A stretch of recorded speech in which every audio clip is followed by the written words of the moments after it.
you definitely ain't willing to lose 1,000, You too especially emotional, considering bro. the I damn ain't, well I his ain't fight. finna What do are you that with talking you, bro. about, bro? Cause, That shit cause, don't cause, make cause no I'm gonna sense. tell you, That don't make no sense, I ain't Nick. no thug and I ain't no gangster, but you lose $1,000 to me, I'm be looking for my money, bro. So I'm not even finna put you in that Man, I ain't situation, worried dog. about none of that, nigga. You just talking right now. You scared to bet. Yeah, the person that won't even bet 100 is saying I'm Yeah, scared. the All person right, that bro. basically said he want For the person that All say you right. want to bet instead of 1,000, you want to bet 100. Blue, Nigga, that's you that's you scared to won't bet bet if the 1,000. fight would happen, Blue. So basically, I want Cal, to I didn't bet. need I the want to fight. The bet. fight. I want I to gave bet a both. listen. they always saying he's pricing I Listen. want to The Blue bet ain't, point you was ain't both. paying that's attention, Blue. pointless. That's a total of I mean, It's the $1,100 right there, emotion. The man. emotion. You it He does too not I emotional, listen. want to man. bet both. Listen. It does not the matter. result of the I'm fight. confident. I'm very confident. If the fight was to materialize, that if it came back, I'm saying my money's on Bud. It does And not my matter. money and I my am money very is on confident. Boots. And I'm also Okay. confident that that is a stupid ass bet because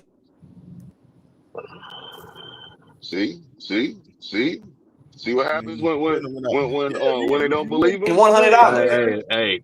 Oh, nigga, my You bad. Go can ahead, win. go You ahead, can take Kale. my We money. can You hear can you. take $1,100 from me I right ain't worried now. about that. I ain't worried about 100. I want that. I want that Okay, band, since you such big money, how about we bet 500 that the fight won't happen? On top of the 1,000 if it do. How about that? How bro. about that? Since you big money. Hold on. Hey, what's the I time want. limit? I want. How long the fight got to materialize on that bet? I'll give it. I'm not doing that. I'll give you to I'm the not end of doing that. 2027. Oh, I'm come not on. doing that, bro. That Hey, don't come make on no now, Blue. sense. What'd you Oh, say to nigga, that, you I'm Blue? not cook, doing that. man. Y'all You niggas do cook, that. then, nigga. Nigga, Be you quiet. cook. Nigga, you do it. Cash, you Nigga do don't it. want 2 years. This Fuck I'm you. not Y'all in on niggas the trying to bet, let Ass nigga. bet right there, bro. Emotional okay. ass Tell nigga. somebody bet me that you trying to bet. You cook, I'm trying Mr. to ask a nigga take Emotions. my Nigga 2,000. peel you like an onion, nigga. Bro, what are you talking about? I'm not being emotional. Y'all I'm keep saying on if Hey, playing with Blue. me niggas like want to I Hey, talk Blue. can't. shit, Before Y'all you keep go put on your further, playing I'm like money gonna I on ask can't it. Blue. read y'all, Stop Put bro. being your I money emotional, on read nigga. y'all 2,000, niggas, big. The man. fuck Come up. on, bro. Hey, You're Blue. not Before really you go talking about further, nothing, Blue. Put your It's money all, on Blue. it's all, $2,000. Hey, That's all Blue. it's I'm Before all saying. you go love, further Blue. in But your you ain't spill, talking let me about ask nothing, Blue bro. this question. Let me ask Blue this question real quick, since he's the only person that believes in Crawford more than Crawford believes in himself. Do you think, sir? Do you think, Mr. Hustle Man, that now you did see Terrence Crawford say no when they asked him about fighting Gervonta Ennis after he beat Canelo, his biggest and most impressive performance to date. You seen him say no to that fight, right? Yeah, he said that All because he right, so, wants all right, money. all right. He That's all. said, That's all I need. That's he said, put the that's money. one. That's Hold on. He one. said, put the Hold on, money up. sir. He said Hold no, on, but sir. put the money if y'all I ain't want need to no other fight. question. I ain't need nothing else. It was just yes or Okay, no I just question. had a little bit more. All right. Nigga trying, Well, we nigga know y'all trying, gonna Blue, have don't do that more. shit no We more. know Nigga y'all try gonna to have pump fake more. me and That's shit, the man. Come emotion. on, nigga. So look. Do you Nigga, you emotional. did Crawford say You sound like no a female very right now, quickly? nigga. Hey, Blue, did Crawford say Bro, no you very keep putting your quickly two to cents your in like a liking? female that just Hold, scoring right motherfucker, I'm now. asking Trying a to, question, my nigga. Nigga hey, can't my stop nigga, talking. I was Nigga talk actually more letting than you a get this ratchet in. bitch, man. Let me ask you a question. It's real simple. It's Let real him quick. ask I'll the let you get question, right back to Blue. cooking. I'll get you get right back to burning down the house or whatever you're doing. All right. So, do you think that Crawford said no kind of quickly to your, a little too quick for your liking as a fan, right? Would you agree to that? You don't think that he No, had a thing? no, I'm So gonna tell you no. You want to know why I say no? Because the simple fact is he's already tried to have that fight, and then when he tried to have the fight, it was turned down. You know what I'm saying? Didn't go nowhere. So he said. So basically, he made his mind up. So I'm gonna go ahead. I'm gonna agree with him if he doesn't oh, feel like that. all right, so you're saying, according to you, I might need to ask somebody that might be a little bit more honest with themselves. According to you, Crawford didn't say no because he's seen himself getting the shit beat out of him. Because if you could see yourself into somebody's Oh my career, there's no God, reason to bro, say, get off the gas with this. hey, look, anybody else can correct me if I'm wrong. Anybody else can correct me if I'm wrong, but that man said in that tweet that he would end his career. He said which that. means that there should be no reason why not to make that fight. So if he said no so quickly when it was when the fans wanted to see it, it obviously has a high demand. This is a lucrative motherfucking fight, especially coming off the Canelo win. Why would he say no so quickly, other than the fact that maybe he's seen himself getting the living shit beat out of him? Because I don't know what else you could have seen. It's a lucrative opportunity. Hey, Why he didn't Sin. go to the money Sin. like he normally You do? don't remember that live that Bud did? Am I the only nigga to remember the live when Bud said Boots' name never came up? Like, am I the only nigga to remember this shit? Oh my God! Hey, look, but he telling so many lies, bro. I can't keep up with him.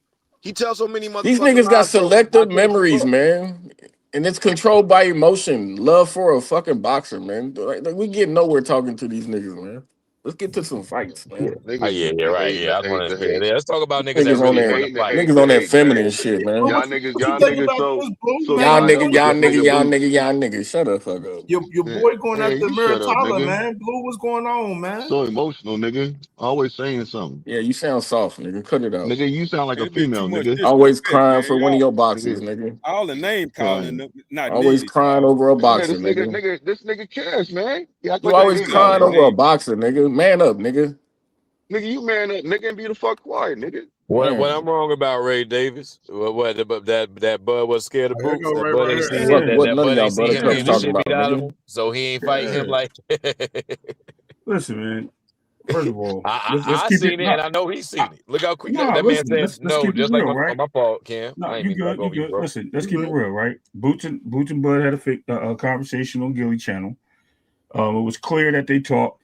Boots was very unsure of himself of offering Bud a fight or talking to Bud's team about a fight. He said that they tried to make the fight happen multiple times, but required to ask him when. Contract too, it was talks, right? Yeah, it was just talks. It was no contract, no paperwork. Because because what Bozy wasn't really trying to you know. No, none of that. Bozy was down. Bozy was down. It's just everything got caught up. The other fight happened with Crawford. The Avenesian? Yeah, the Avenesian fight popped up. So then just business just like sidestepped, and then it just So it was like it was nobody that ever like ducked from nobody. Boots didn't duck. Crawford didn't duck out. Everybody was willing. At the time we were representing Crawford, so we was stepping up for Crawford and Boots at the time, because I remember myself having a conversation. They was interested. They was like, "Yeah, what's up? Let's talk." But other business came up, so we had to move on. Right. We're talking Hey, about yo, different. Cam, did We're you talking notice about that alley oop? hold on. Did you see that? That's how you kill a nigga argument with a You drop. can't kill. You Hey, can't look. kill me. You can't kill me. Let No, Ray, no. I'm gonna Cam, tell you look at why. the Bang! alley Killed oop. your Let me argument rap with a again, drop, Jay. nigga. Hold on. Let me rap again, Jay, real quick. I promise I'll be quick and I'm out the way. Hold on. You're telling me one thing, but you're missing the key part in that Gilly conversation when he said it was thank you. 2018. He was calling Man, them you out. got killed with the drop, That's the nigga. man that Hey, was Hold on on. hey, the Dead, Hold nigga. on. You That got wasn't killed with the no drop. And then Respectfully. Bud said See what I'm 2018. no saying? argument in Y'all that. not letting the man talk, right? Y'all hey, can hey, come yo, at Cam. him. Oh, yeah. I ain't gonna lie, I'm getting cooked.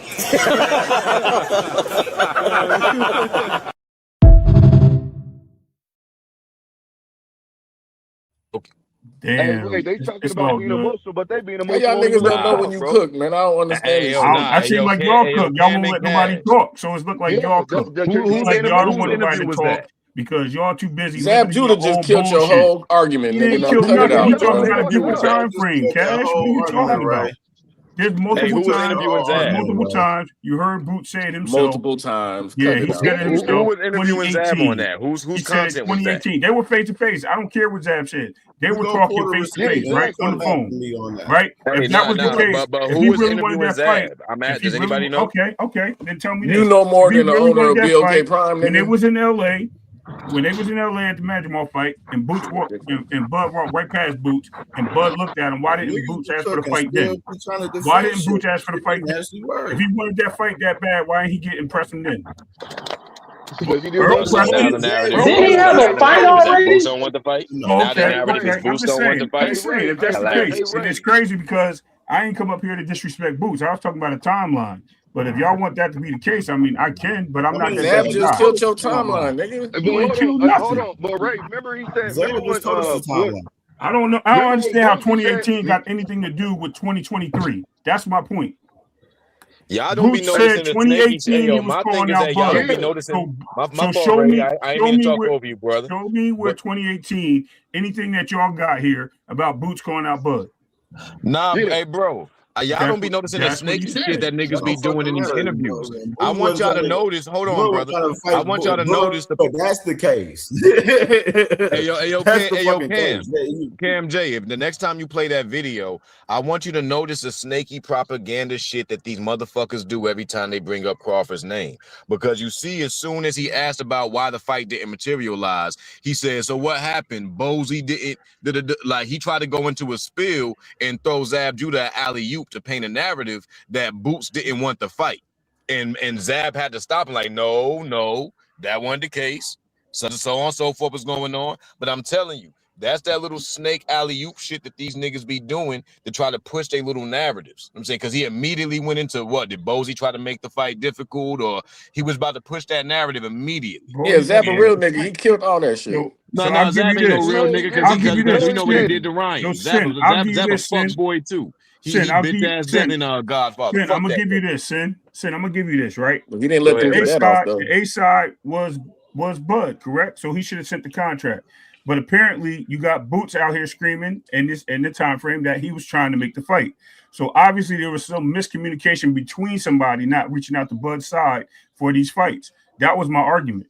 His argument is not that the fight wasn't going to happen, or Bud was scared, or Boots was scared. I'm just telling you that the fight never manifested because somebody on the management side did not reach out to Top Rank, and they did not force this fight or try to make this fight or make negotiations start.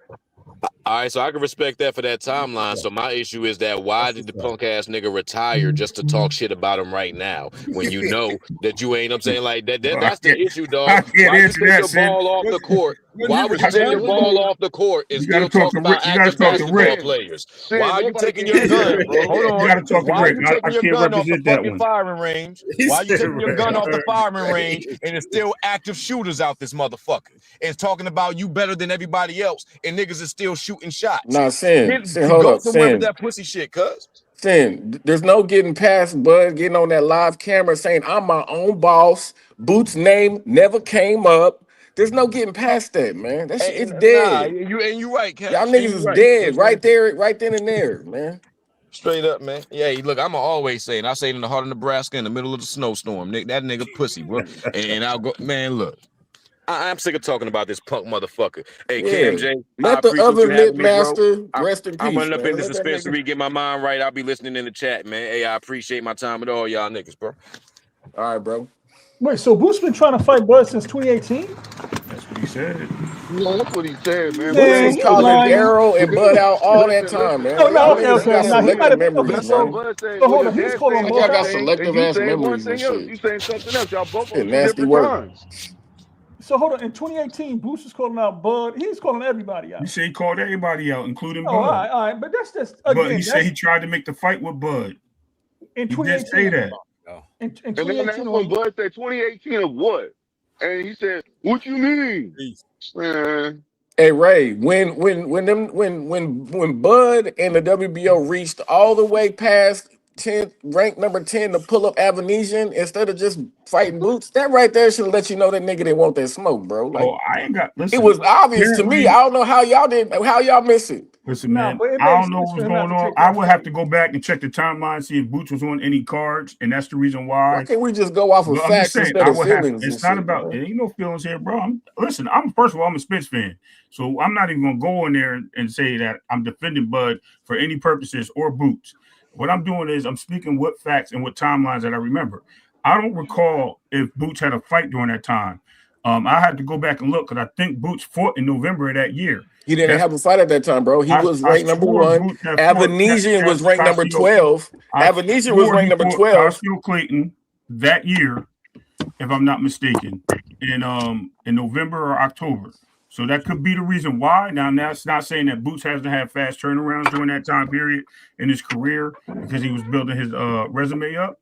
So he could have took the Bud fight, but then again, I'm not one to answer that because I have to go back and look and check my information. But that would have been a 7-month turnaround for Boots. Yeah, I'm not saying it's you, bro, but I be seeing a lot of Bud fans. They like to run with certain narratives. Like when I done seen all these narratives get killed, like David Avenesian literally had a fight already, and they paid money to get him out of that fight pulled him up from under ranked number 12 to fight Bud instead of just fighting Boots, who was ranked number 1. So that's What's why going Boots on, went the boys? IBF route. Hold on, nigga, calm down. That's why Boots went the IBF route, because the IBF, they serious about their number 1 spot.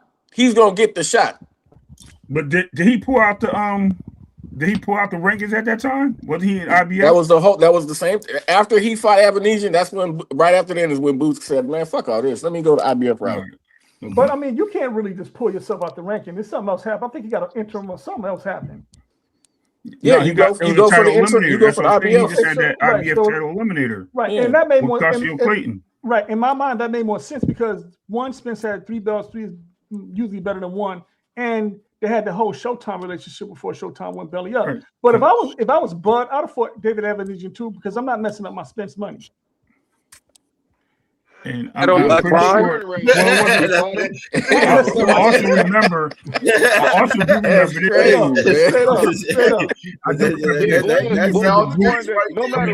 remember Boozy. I do remember Boozy saying that he was going after Spence, and they were putting in petitions to get that fight because that Bud fight didn't happen when that contract didn't go through in July, and they pulled out that fight. So I also remember that. So there's a like I said, there's a lot of things that took place during that time frame. I have to go back and really research it, see what fights took place, what the timeline was, and how they turned them around. But I'm pretty certain that there was other things in the mix of that. Well, also Bud said he wanted to fight one more fight before the end of the year. So that's the reason why he took the Avenesian fight, because he wanted one more fight no matter what. He wasn't trying to wait. And he felt like the negotiations being stalled out. So he backed out of that one, took that fight, and came right back, bit the block, came right back. And they renegotiated, and how the fight materializes by them actually speaking together. That's that you see that they both wanted to fight. So you see what I'm saying? Because they talk behind closed doors. So are we looking for bullshit? I don't know nothing about so are we looking for transparency with the Boots and Crawford fight? You go ahead and make it transparent to us if you feel like it. No, I was asking. No, I'm just hopping. I'm just not hopping. I'm asking, like, are y'all conversating about transparency with Boots and Bud? Let me bring you in, man. This. Please, brother. Bud, last night he had a little Twitter rant last night, whatever, where he, brought up Boots' name last night. And I remember I saw he was talking about Canelo because they reached out to him in a tweet talking about let's make the rematch happen, and Crawford responded, 3 times undisputed, argue with your mama. He ended up talking about Boots after that. Yeah. Why? Hey Cam. Yeah. Why? To me, I feel like Bud sees that Boots is gonna eclipse this nigga because he already fighting better competition than Bud was when Bud was the same age as Boots. He about to have a whole bunch of. If Boots gets through this gauntlet at 154, I mean, damn, it's hard to say his resume ain't better than Bud's already, and he gonna pass Bud's and wins and all. Go ahead, get it off. Go ahead, I'm gonna let you have it. No, I'm not trying to argue with you at all, brother. Like, for me, resumes it's all about styles that make fights, not resumes in the sense. But I get your point.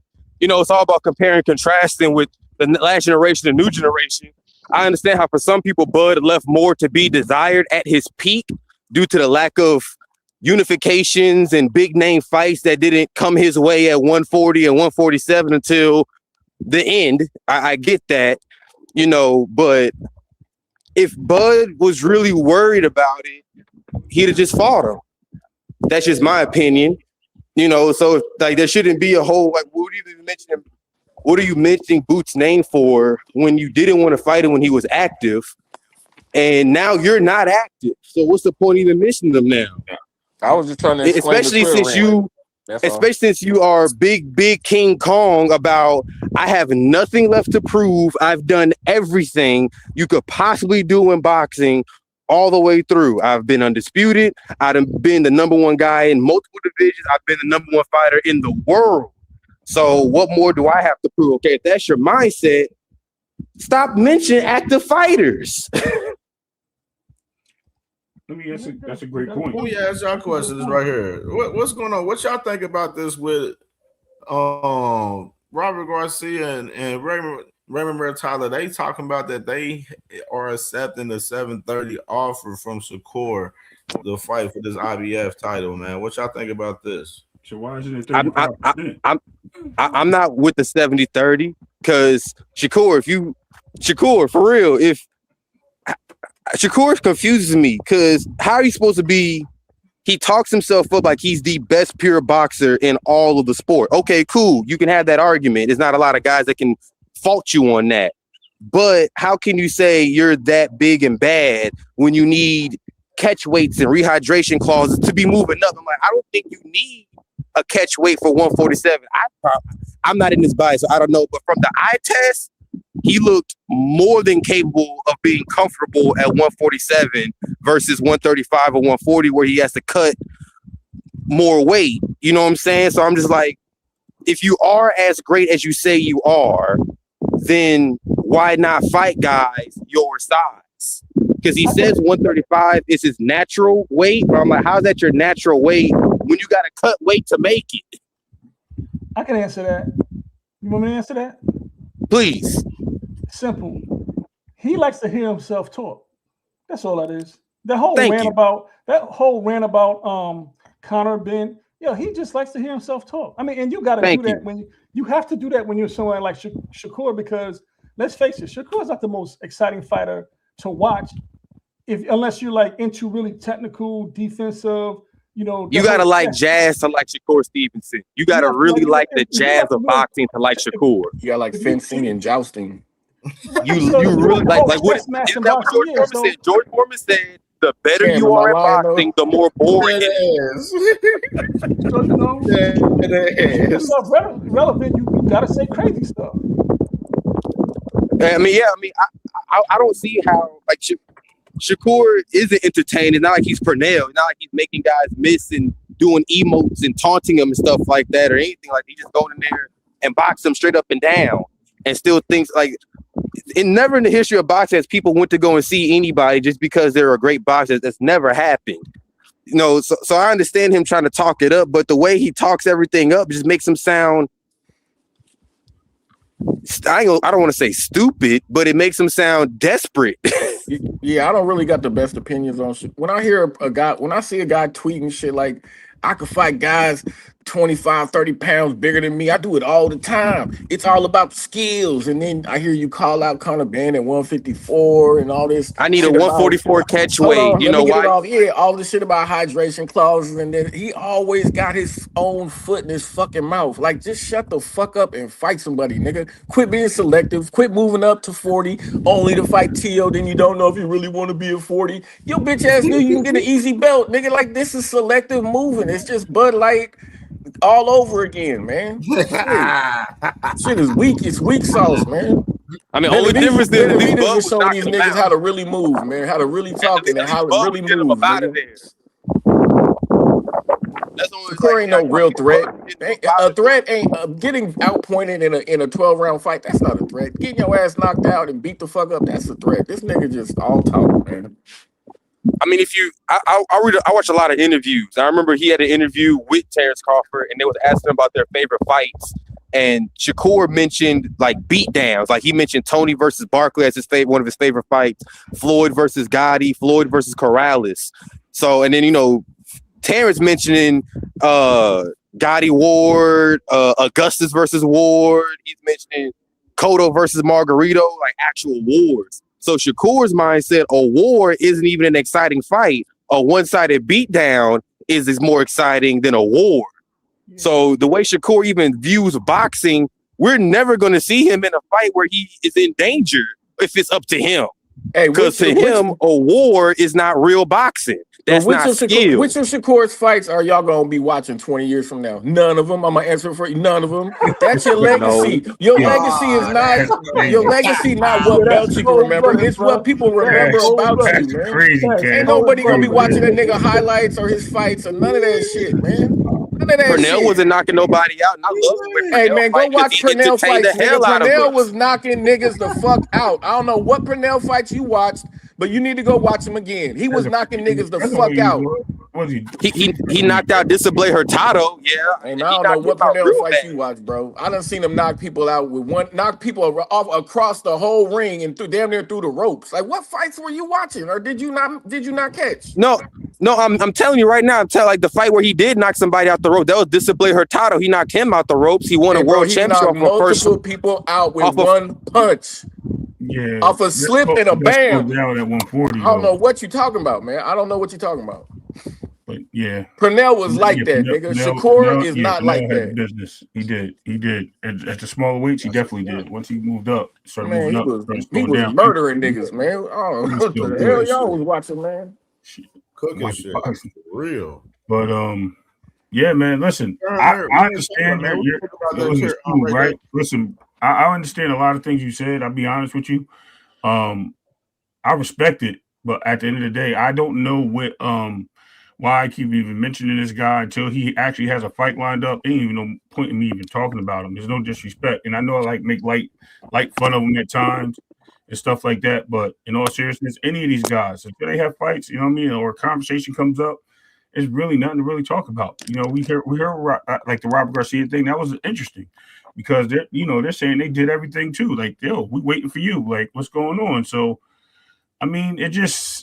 Listen, when you got offers that you don't have, and you're literally looking at multiple offers to see what best fits you, you're not answering the bell to anybody right now. So regardless of how we look at it, I'm not going to call him a liar, but at the same time, there's a reason why you're not answering any of these offers right now, because obviously you have more than one being offered to you, so you're weighing your options. But I'm gonna leave it there. I land my plane.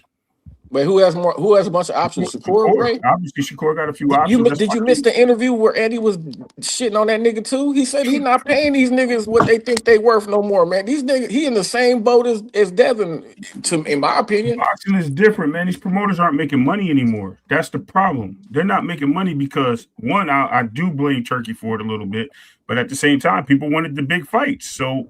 Where all the Turkey fights they're not making money when these fighters want more than they can put in seats and pay-per-view sales. That's when the promoters don't make money. So they got to make. So then we're accepting Zupa as that's the problem of the market. The market has to be the market is oversaturated. It has been for a while now. No, that's the problem of these boring ass fighters that people don't want to pay to watch, man. That's a fact. If we keep it at 100, if we keep it at 100 without feelings, it's the boring niggas that can't pack the building and they're not making no pay-per-view sales. I mean, come on, you're not worth this $5 million you want. If you only doing a $1 million gate, how you want $5 million a purse, nigga? Make it make sense. I need numbers on those, not repeats. They look at Shakur's last home fight, he did $1 million gate. He did $1 million. Well, with any combat sport, you're going to come with that problem. You're going to have fighters that want to be compensated for sacrificing their lives, and promoters on the other saying, well, you don't equate to the money you fucking want. There's always going to be that tug and pull when it comes to fighters in combat sports. That's 100%. Fighters want to be paid for risking their lives every single time they get in there, and promoters, well, you don't draw a fucking dime. Yeah. I know you may think you're worth $4 million, but I've never even made $4 million off of you. Right. And that's the case. That's the case. 100%. School. 100%. Truth be told, that man Turkey LSC drained the market with a lot of these guys, man, and drained their value. He fucked their value off, man, and they did it oversaturated. It's inflation. Boxing going through inflation like we are. Nah, I don't really think that's the case, though. I think these guys do deserve the value. I just think that the times have changed, right? Yesterday's price ain't today's price, and a lot of these guys have moved into sections of where they believe they are. They're just as much start. I know this. I don't listen to aircraft carrier. He always say the opposite of what he really believes. So you all good. You know what I mean? In my book, he just means that I do know. But anyway, I think the promoters are really struggling. I think they're struggling to make venues and pay for these fights. You know what I mean? Unless they're taking fights overseas, they don't have money to back anything here in the States because the States aren't interested in boxing like they used to be. And that's what they're trying to do. They're trying to move all these fighters overseas. And as long as they keep these fights over here and with the big stars here that don't want to go over there, they're going to lose money. And they're going to keep talking about it. They talked about losing money with the Boots fight one time, right? Didn't he do that when he said he was putting on the fight in Philly? What do you say? The fight they were trying to make with Brian Norman, he's like, he's not putting on that fight because of the fact that he's lost money already with Boots. So Eddie Hearn is not there to say that he hasn't lost money. Yeah, he said it. That was Yeah, there was an interview. They were trying to make a Boots and Norman fight happen, but Eddie Hearn wasn't. We said I ain't putting the money up for that. I ain't making the money back for that. Exactly. No, they gave Norman a good offer and he didn't want it. I mean, I know, but he was saying that he wasn't putting the money up because he already lost money putting the fight on in his hometown. He won't go to Vegas. He won't go. You know what I mean? That's what he was saying. I mean, we seen what Dev did to him. We know why he didn't want to fight Boots now. Come on, man. Now I can't. All right, what up? That's just real talk. And I picked Brian Norman to beat Devin because I thought he was crushed. I thought Devin was washed up, but that nigga, he showed me something. I always said styles make fights, not fighters. So, like, analyzing the Brian Norman and Devin Haney style, I had to, like, get myself out of the mindset of recency bias because I always try to give takes without recency bias because even though you're only supposed to be as good as your last fight, I always try to look at the history of things, and nothing about nothing about Brian's game made me think that he was going to be able to consistently keep that gap closed that Haney wanted. All right, it's a good Can way I of say looking at something it. real quick? What's up, I Jay? was on a What's phone that? call. I was on a phone call and my shit paused. And when I popped back in, it was Ray talking about the American market and how the fight is gonna have to go overseas and all of that. I probably was behind. But I came up here to said say. that, but go ahead. You did say you said No, all the fighters. I said something similar to that. That's not exactly what I said. Yeah. But that's not what I'm about to argue though. Okay. My point I came up here to say was that's exactly what Turkey came to do. He came to crash the American market. He came to lower all the American stars, the fighters. He came to lower their market value. It seems as though they want to put the European fighters and the UK fighters and push them in front of us, kind of like what HBO was trying to do at one point in time. And people was like, oh, they getting their bag, and people kept saying, oh, you just mad and I'm like, okay, cool, these fighters are getting paid, but at what cost? And I warned, I said, listen, what's going to end up happening is now, because it doesn't matter, you will never, and I heard somebody saying the fighter's going to always want money, it's going to be an issue in combat sport. The thing is, you will never, it's just like you can't pay a person enough money to work with people. You will never be able to pay these fighters enough money to fight and put their lives on the line for what they feel they deserve. And so what's going to happen is the more you pay them, the more they're going to want. So now we're at a position to where just to get a basic competitive fight, like a Boots and a Virgil, they want $10 million. So now we can't even get basic competitive fights because of the inflation that has been caused in the market. And anytime you inflate anything, it's never good. And what happens after a period of inflation? And I was talking about this on my live, but I said that's exactly what they came to do, y'all. They came to crash the American boxing market. And Ray I agree with you 2 cents. I said that they're pointing it out so eloquently. He just said it. He said, well, they did this thing, and now they're going overseas, and that's exactly what he came to do. But people felt like, oh, all these problems we have are going to be solved. So they was just willing to give it up. And, oh, boxing is a world sport and all this other crap everybody kept saying, like, cool, it's a world sport. But that doesn't mean I want it taken from the United States to a different part of the world. That's not what that means. So I just think that, things are going to have to get rebuilt and it's going to take a while because a lot of people are trying to blame the promoters for what's going on, when in actuality, if you have Turkey coming over here, plucking everybody's best fighters and making fights, and everybody like, oh, cool, no more sides of the street. Well, what happened is now you're messing up those promoter businesses, and now no networks want to give them no deals because they don't even know if you're going to have control over your main fighter that's going to bring in all the money.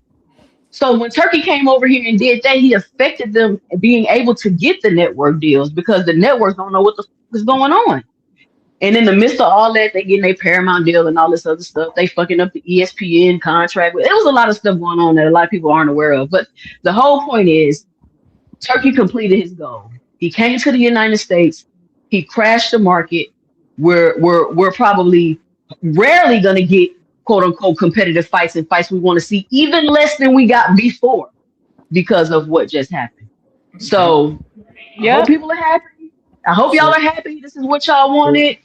all the Turkey Johnson bouncing and the fighters getting paid and all this other stuff. Now look where we're at. And we're not gonna blame the promoters and all of this other stuff. That sound cute, that sound good. Nah, I'm But blaming the if you promoters too. understand the business of boxing, even though the promoters were a problem, I'm not saying they were doing everything right, but y'all let somebody come over with the guise of solving y'all problems, only giving you more problems and crashing the American boxing market. And Because that's where nobody we're at. wanted to ask any hard questions. No, See, no, that was no. always the money Shout man. out to And the The money queen. man. What she said is hey 100% Cam, to a degree. What's up, Juke? She Real just quick, she said, cooked. She cooked. what I wanted to say is the reason why I blame the promoters, because they had no problem accepting money from Turkey either to let their fighters go over there. All the promoters, they were all happy with sitting there next to Turkey, enjoying the shows and doing everything else. So we can't sit there and say the promoters didn't dip their hands into the pot as well. So they're they just did, as they guilty. did, The they fighters, did. on the other hand, right? The The fighters fighters, just as guilty because too. I They know, just as but guilty too. I'm going to tell you what I blame the American market on is definitely the fan base and the fighters themselves. Because the fighters that have these big fans, they're not giving the fans what they want. So the fans are turning elsewhere, right? They turn to other sports such as football, basketball, and such thing. And this is in the casual community.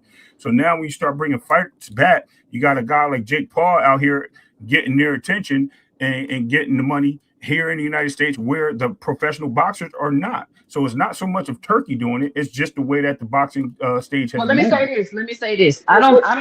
Listen, the thing about Jake Paul is Jake Paul. I mean, listen, boxing is a space that anybody can come in and make money. It doesn't take away from what the real sport is doing. Jake Paul came into boxing with 20 million people. So of course you can come into see he already had his following, so he's not affecting anything that's going on with the regular boxing because the people that's going to watch Jake Paul ain't the same people that's watching regular boxing. That's fact. You get Right. what I'm And saying? y'all, let me get in real quick just because like I don't have a lot of time. I want to say I agree with everything Susan just said, and I think people are saying, "Oh, we're gonna blame the boxing market for what's happening right now." I absolutely disagree with that. Sorry, that little loud. What was that? I disagree with that because at the end of the day, I think people over exaggerated the issue that was going on in boxing. Like it was overly exaggerated. Oh my God, this is the problem. This is the problem. Y'all believe that when we weren't getting the fights, literally 2023 is one of the best years in boxing that we've had in decades. Literally one of the best years. And what do people do still? Complain, complain, complain. Well, now look, now it went from it went from a good splash to a drizzle. And I told everybody from day one, everybody who's rooting for Turkey is rooting for the democracy.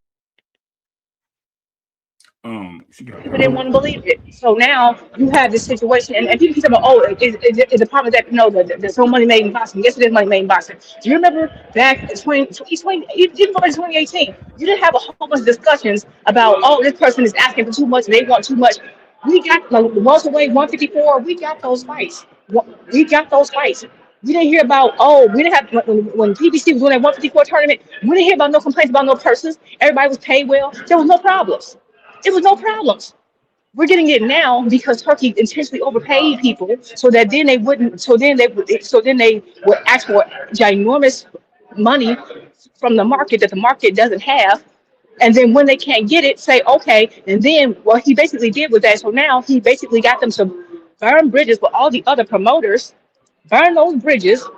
So guess what? What are you gonna do? You got to come to me. But guess what? Now Turkey can say, "Oh, I ain't got no money." The goal in the first place. And Zupa, and I think Lou DeBella just said the other day, his intention was never to pay them high. So I think that's it. Oh, hold on, y'all. I gotta come back, y'all. You actually sound clear, Juke. But I had a question for you. You good? Oh, she said she come back. I have a question for her? Let me get this $2 super chat real quick. Yes, sir. Trey Skills, my brother, with the $2 bank. He said, "Great live, Cam. Salute to the panel in the chat." All right, go ahead, right? Go ahead. So she said in 2023 is when boxing was at its height in the United States just recently, right? But she also said after 2023, the fans, her words was, fell off after 2023. And that's the reason why boxing took its turn. So with her saying I think the fans are part of the problem too, Ray. No, but that's what I was saying. I'm like, look, we've as a fan, not us up here talking about boxing every day and other platforms, everywhere we go, we talk about boxing. We love the sport, whether we like boxers or whether we like boxing. And at the end of the day, it all revolves around the same thing, which is the sport. It's the problem that we have is the casual business of it. That's where it just doesn't move the needle. And I think her saying that meant exactly what I was saying. It is the fans. That's the reason why Turkey was so easily to come in here and do what he did. And the promoters never stopped him. They allowed it to happen.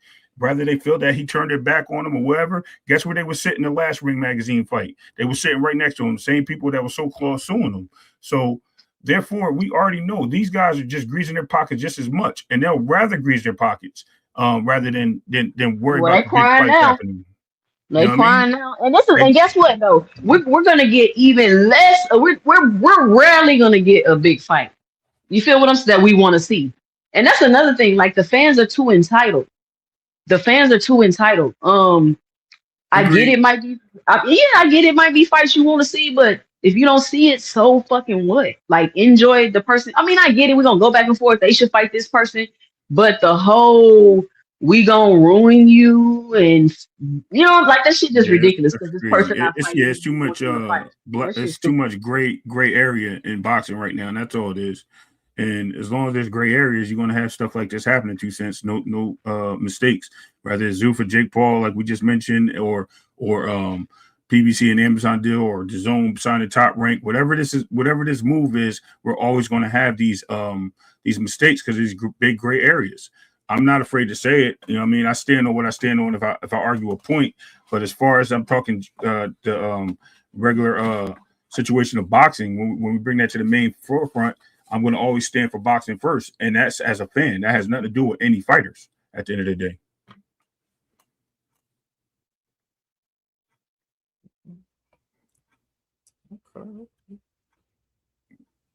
But that way Aircraft said the boxing mob operated down. We Crown Wolf just said, man, operate boxing. Hey, Aircraft crazy, man. I told you he'd be saying the opposite, bro. Hey, if I can interject real quick, to me, like just do it from a history standpoint. I do a lot of history stuff. So like it looks like I remember when I saw Turkey come in, I said this can either go one of two ways, and I don't really see it going the good way. I say I think this guy's trying to come in and, like I said earlier, oversaturate the market so that way the promoters will be like, hey, yo, you worth too much. How about you just go on? Turkey got you. And I said, like, it sort of seems like a more evil version of Don King. Like Don King monopolized so much of the whole divisions to where if you were in a certain division, you couldn't get play unless you were with Don. And I'm like, is this sort of like what's happening now? If you're not with Turkey, you get no play. If you speak against the sheep, you get no play. And I'm like, because that's what's going on with Don. I'm like, because Don was told Tim Witherspoon, I'm the commission. The commission is me. You get no play unless I want you to get it, fam. So I'm like, is this what we're going to? But more in a money sense, like, hey, if you want to fight, you can fight. But if you won't, but you know what I'm saying? But if you want the money, then you got to do what I say. You got to fight who I say you fight. And I'm like, that's not going to be good for boxing because when one person controls the whole, not only does he can control the narrative, but then the money flow and then also the network flow. Nah, that's and what about the rankings?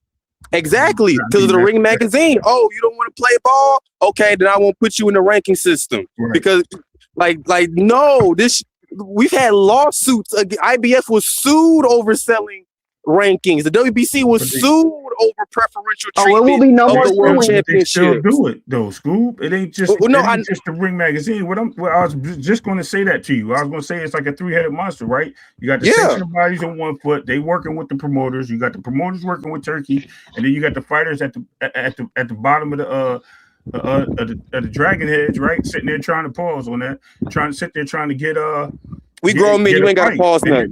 Yeah, I'm just saying, I got you, but I'm just saying, we trying to get the fights, and they're sitting there like twiddling their fingers, waiting to be called. You know what I mean? It's like the sixth man on the bench. He waiting for his playing time. He's not getting it because you got these people at the top here playing with their lives. At the end of the day, that's all. If really people complained about, I told my homie, if you complained about PBC, you about to complain a lot about the Turkey regime.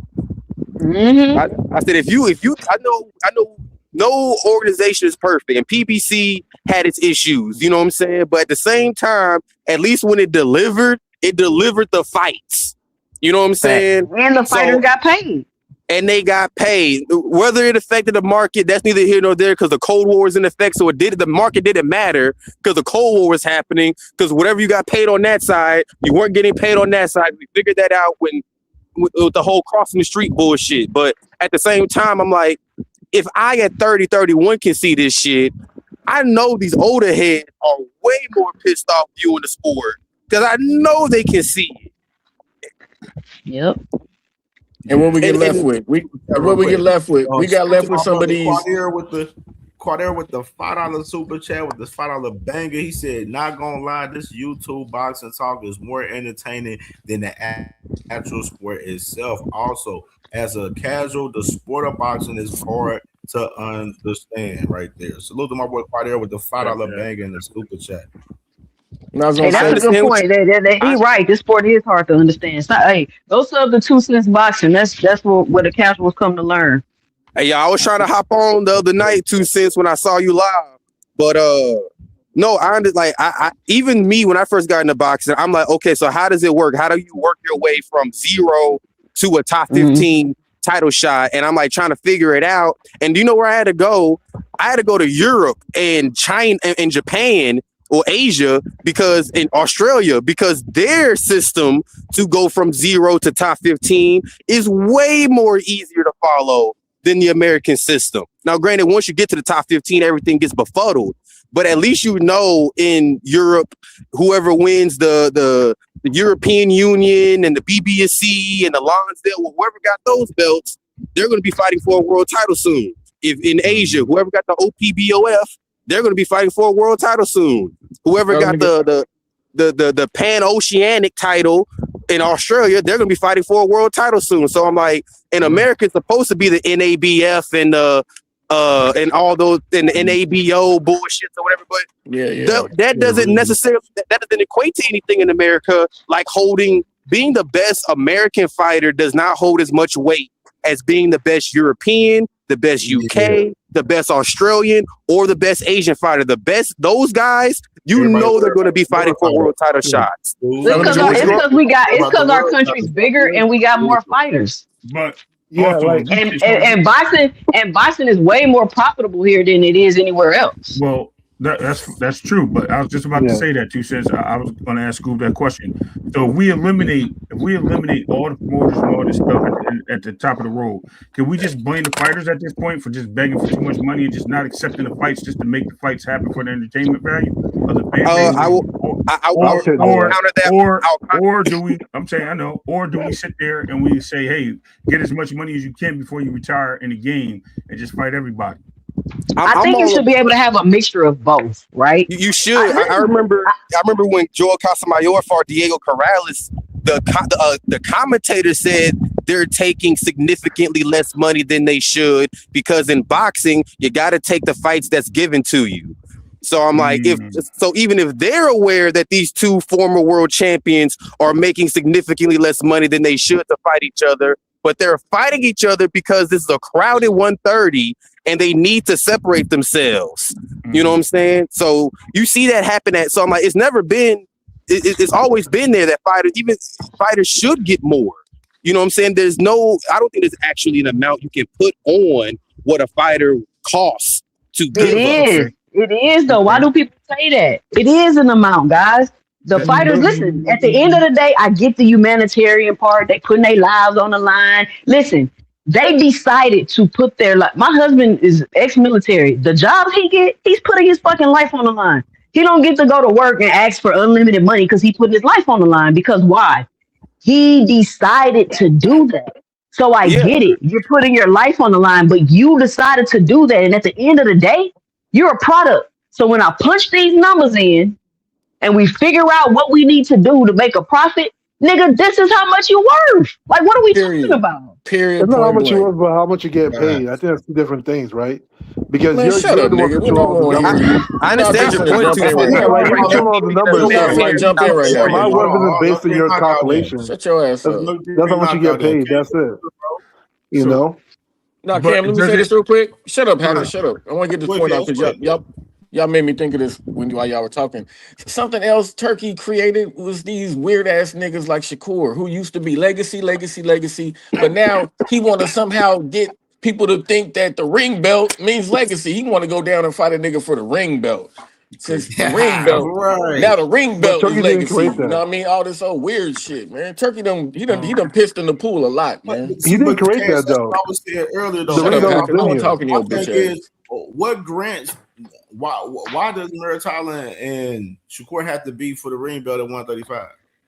Because Shakur was former was Are they he really losing the the ring. best guys at How are 135? y'all?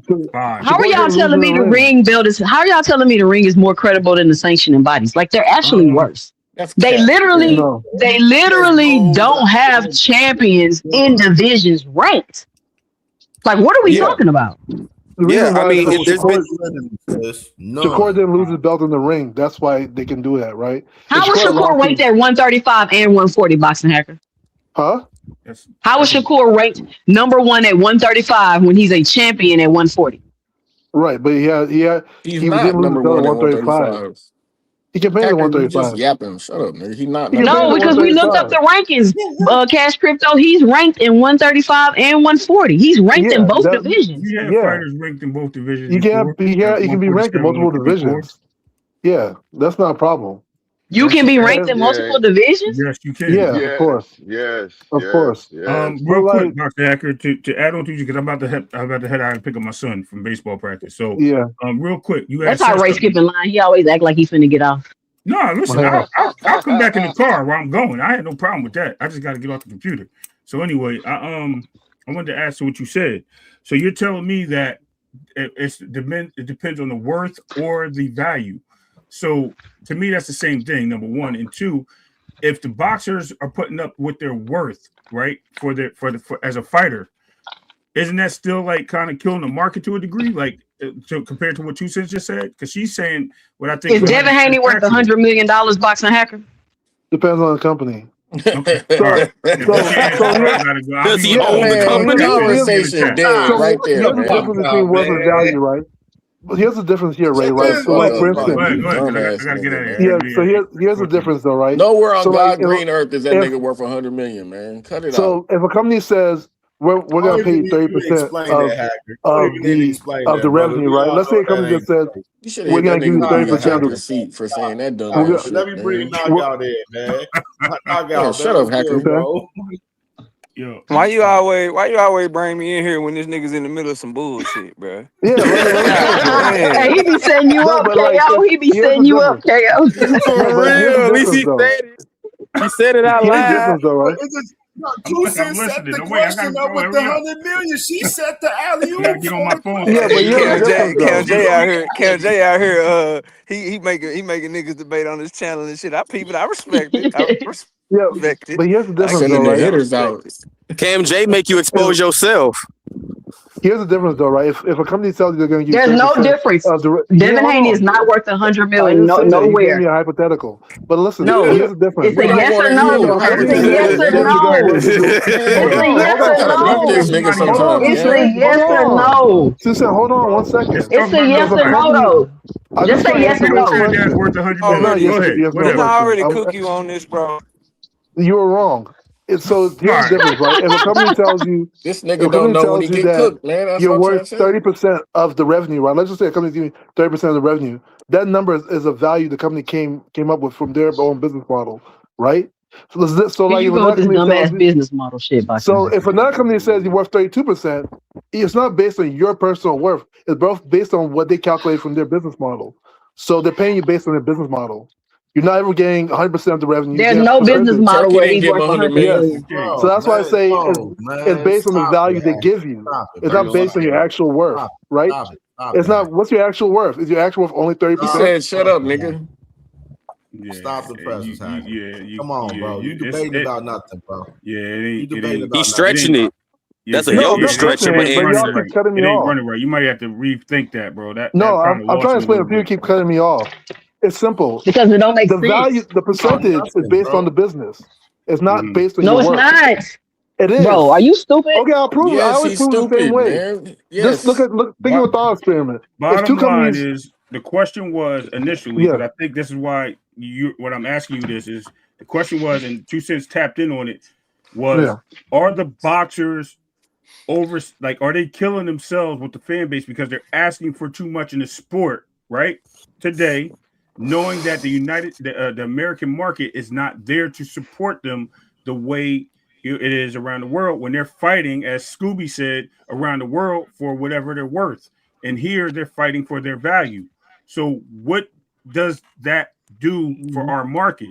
I don't know where you confuse me with a lot of that. Here's what I'm saying. They're not fighting. So when you say their value, it's like saying they're worth just this amount, right? I'm saying no. The market here is just different. If another company wants to pay me more, it's not to say my value is what you're giving me. Cam, No, you out of pocket for this. you're giving me a percentage. Yo, you know, I'm gonna go with the higher market. It's like you. May I please? Let me ask you something. If you have a job may at I please McDonald's, interject? Please do. If you have a job at McDonald's, Can I please interject?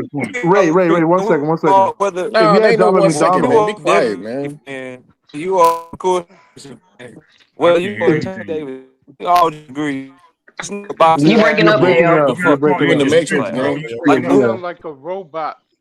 Yeah, if you have a job at McDonald's and they pay $5 an hour, Hacker, you get a quit job at talking KFC, every pay 2 seconds, $6. man. What was your Damn, value? shut up. Your value is not $5 or $6. Let somebody else talk, man. Hey, Ray, hold on. If I may interject, if I may interject, hold on real quick, Mr. Interject. The market is not broken. The market just ain't gonna pay for boring niggas. They want to see what they want to see. So if you ain't showing the market what they want to see, they not paying for your bitch ass. Well, then, so why y'all get mad when they go to somewhere else and get paid more? I don't get it. Because they messed up the market. What's the problem? Do you not understand basic economics, Boston Hacker? Do you understand basic economics, bro? Do you understand what happens when you come in an industry and you overpay, Boston Hacker? What happens? Do you know? Listen. Let me answer. You just brought up an example of if you work at KFC and you make $10 and then you go to Popeyes and you make $15, whatever you just said. But it doesn't matter whether you work at KFC, Popeyes, Horse Chicken, none of them are going to pay you $75 an hour because it's called an industry standard, Boxing Hacker. Industry standard based on what? Averages, right? Based on the revenue that you bring in, Boxing Hacker. Based on how many belts you have and you're able to leverage. Yes, you get the opportunity to negotiate more money, but there's no way in any system that Devin Haney is worth $100 million. If you go to a website that talks about industry standard for salaries, they're always based on averages of all companies within that range, right? That's what they're based on. They're not based on one company. Niggas can't even have a conversation with this goofy nigga on the panel, What man. we do is tell the truth, though. Devin worth $100 million. It's your truth, like a female nigga. Your truth. 10 minutes, bro. We're not about to continue to do that, bro. Come on, dog. You literally ducked the question 100%. I don't know what Devin worth $100 million has to do with anything. The question is over with. Shut up. I don't know why y'all. It's the truth. It's the truth. What y'all want to say? I don't understand. It's the business. Then be lost, B. Running around in circles from the actual. Be lost, B. You never answered the question. No, the question was the question Ray asked me was them trying to overvalue themselves, gonna break the market. I'm like, they're not overvaluing themselves. We not talking about that shit no more, yo. Cam just asked me a question. Can I answer the question? No. Tell that to Cam then. It's just that, bro, because you ducked the question and everything. I don't think people really understand what I be saying, man. It was filthy. Nah, you be long-winded about bullshit, bro. They asked you was Devin worth a certain amount. They asked you was Devin worth a certain amount, and in asking you that, all they're saying is, can somebody recuperate that amount if they put Devin's name up on that scale? And you know goddamn well nobody could get half of that. Nobody could get 25% of that. You can't get a quarter of that if you put Devin's name up. You can't get a quarter of $100 million. Eddie just said it. Well, Eddie Hearn just said it. What if Devin versus Tank? Like you never know. Like it depends on the That's fight. Tank's value. He said value. How much does Bro, your name translate? Your name is wait. All I'm saying, we're not waiting on you no more, man. Just shut up for a minute. Not when I line you up with Tank. Crazy, bro. No, but here's the thing. Hey man, all I'm saying, I don't know. You guys, I think you guys are a little confused, man. Value is based on the business, not based on the person. It's based on the business, y'all. That's all I'm saying. We're gonna switch it up. Look, I got this clapback Thursday from the man Oscar, man. Let me go ahead and run the clip on this man, Oscar De La Hoya, with this new clapback Thursday right here. It's your favorite time of the week again. Time for the only segment in boxing that gives you the facts and makes you laugh. It's Clapback Thursday. All right, so I went to Washington, D.C. last week to testify in the Senate and oppose the amendments TKO Group is trying to make to the Muhammad Ali Act. TKO's proposed amendments passed easily through the House. They take cash. Without ever even hearing from a fighter. How is that possible? They're taking bribes. And now it's being introduced in the Senate. Nico Ali Walsh and myself walked in there last week hoping to shed some truth on all the lie TKOs has been telling and to convince the senators there's no need to change these protections. As an independent contractor, fighters won't have leverage when one system controls all opportunities. Nico was spot on and made all the right points. But when the same company controls who you fight, how you're promoted, and whether fans ever see you, it's not much of a choice. But it was immediately clear the senators already had their agenda. What is it going to take to bring WrestleMania to Cleveland, Ohio? And the snake oil salesman Nick the Con talked in circles about boxing, a sport he's never been involved in. He isn't a fighter. He's a Hollywood agent. Fucking yuppies. He lied his ass off and got so many things wrong. First, minimum pay of $200 per round. We are already doing that. Mandatory injury insurance. They already do. Fourth, standardized medical protocols for every boxer.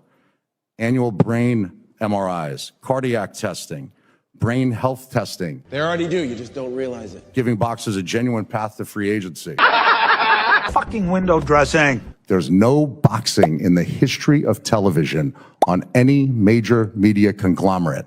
If you want trading card deals, if you want merchandise deals. They made over Reebok made over $1 million on all my merch, and I got like $3,000. If you want video game deals of. But he said it convincingly. I have never been part of something so obviously corrupt in my entire life. Nico and I walked into a fucking buzzsaw. It's a trap. So it seems the bill will pass, and Zuffa will be able to create their own league with their own unicorn belt, rules, rankings, everything. They want to monopolize boxing. It will be UFC 2.0. And we all know how awful that is for fighters. You guys now have a choice whether to fight for the unicorn belt or stay in the current system that has worked for 100+ years. A system full of history and legacy, rules and fair rankings. Or you can go to a dictatorship who treats you as a number. You don't matter all that much to them. You can kiss all your sponsorship deals goodbye. I'm like, I thought I got 15%. Like, well, you get 15% of this, gross, but of this, and then these guys get it, and then you get 50% of that. You won't even be allowed to wear your own trunks when you fight. They will dictate who you fight, when, where, and how much you receive. I mean, say goodbye to fair market value. I'll tell you what you want. Oh, and this lunatic is your boss? I didn't get down. It was fucking awesome. This guy who thinks public shootings are fun? What a sick fuck. Okay, tough guy. Fight! That this guy, woman beater! History will repeat itself. Oh, I saw a contract from a fighter who already regrets signing with Zuffa, and it's horrific. They make fighters pay for their own medicals. Oh, and if you lose, they decide how much to pay you. You won't know until after the fact. You just need not to lose. The contracts are garbage, so beware, buyer. And you heard it first here. So remember, kids, you're never a hater if you only speak the facts.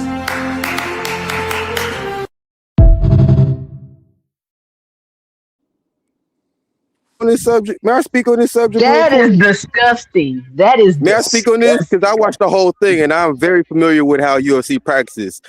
Just to let y'all know something, UFC will talk. If you ever heard of Pride FC, they were the #1 MMA organization from 1998 to 2007.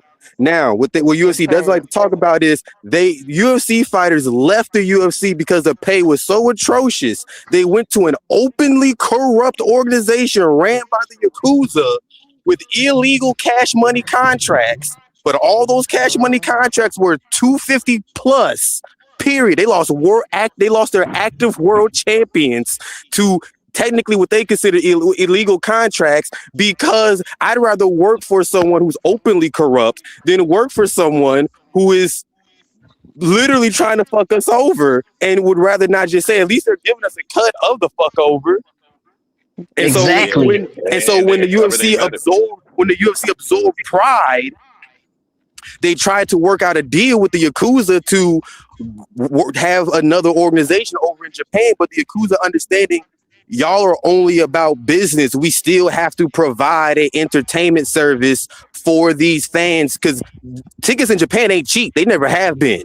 So in Japan's world, the good thing that the fighters have the mindset, as one person said on your chat 2 cents, Japanese boxers are crash outs. Well, there's a reason why a lot of those guys the market over there is ridiculous when it comes to combat sports, because they are quote unquote crash outs and people want to see violence and action with these warriors. So the UFC has always shown that they are more so about controlling the situation more so than providing a service, because since there are options because in their deposition, when they were sued for a shit ton of money recently, they literally said to the Supreme Court, oh, there's world-class mixed martial arts. There's plenty of world-class mixed martial arts options for fighters to pick from if they choose not to go with the UFC. But it's not about that. It's about the fact that if I'm a UFC fighter, everybody knows who I am, and then there are opportunities for me because I am with the UFC. Once I go from a UFC fighter to a MMA fighter, a lot of those opportunities are no longer gone if I was not able to properly leverage my ability in the UFC, A, or my name in the UFC, A, or B, if I need to become a big time name like a Daniel Cormier, a Conor McGregor, or Ronda Rousey, where it doesn't matter, or Francis Ngannou, it doesn't matter where I go, I'm going to generate that. So that's what's going to be happening soon with this. And also, once you sign with the UFC, you sign away your NIL 100%. So when you do that, that's how they're able to make these games so frequently, because once you automatically sign a contract with Zuffa, you have no negotiation rights for NIL. You have no NIL. Yeah, when Francis So essentially, these fighters could have signed for all this money, but if they lose, then they can have a different pay at the end of the day. It's if you add, there's pay and there's show and win pay. So it's like this: 2 cents of me and you were fighting, right? And so like me and your top 10 fighters, we're guaranteed like at least 50-50. So 50 to show, 50 to win. But if I beat you, you only get 50. That's it. I still get $100,000 because I got 50 to show and 50 to win. That's how it's happening. He's just not telling guys. He's just not saying that in public. Yeah, that's how it's always been. That's why the guys left UFC and went to Pride, because at least in Pride, we're giving you $250 per fight, period, and with bonuses. You know what I'm saying? And you gotta think about this, y'all.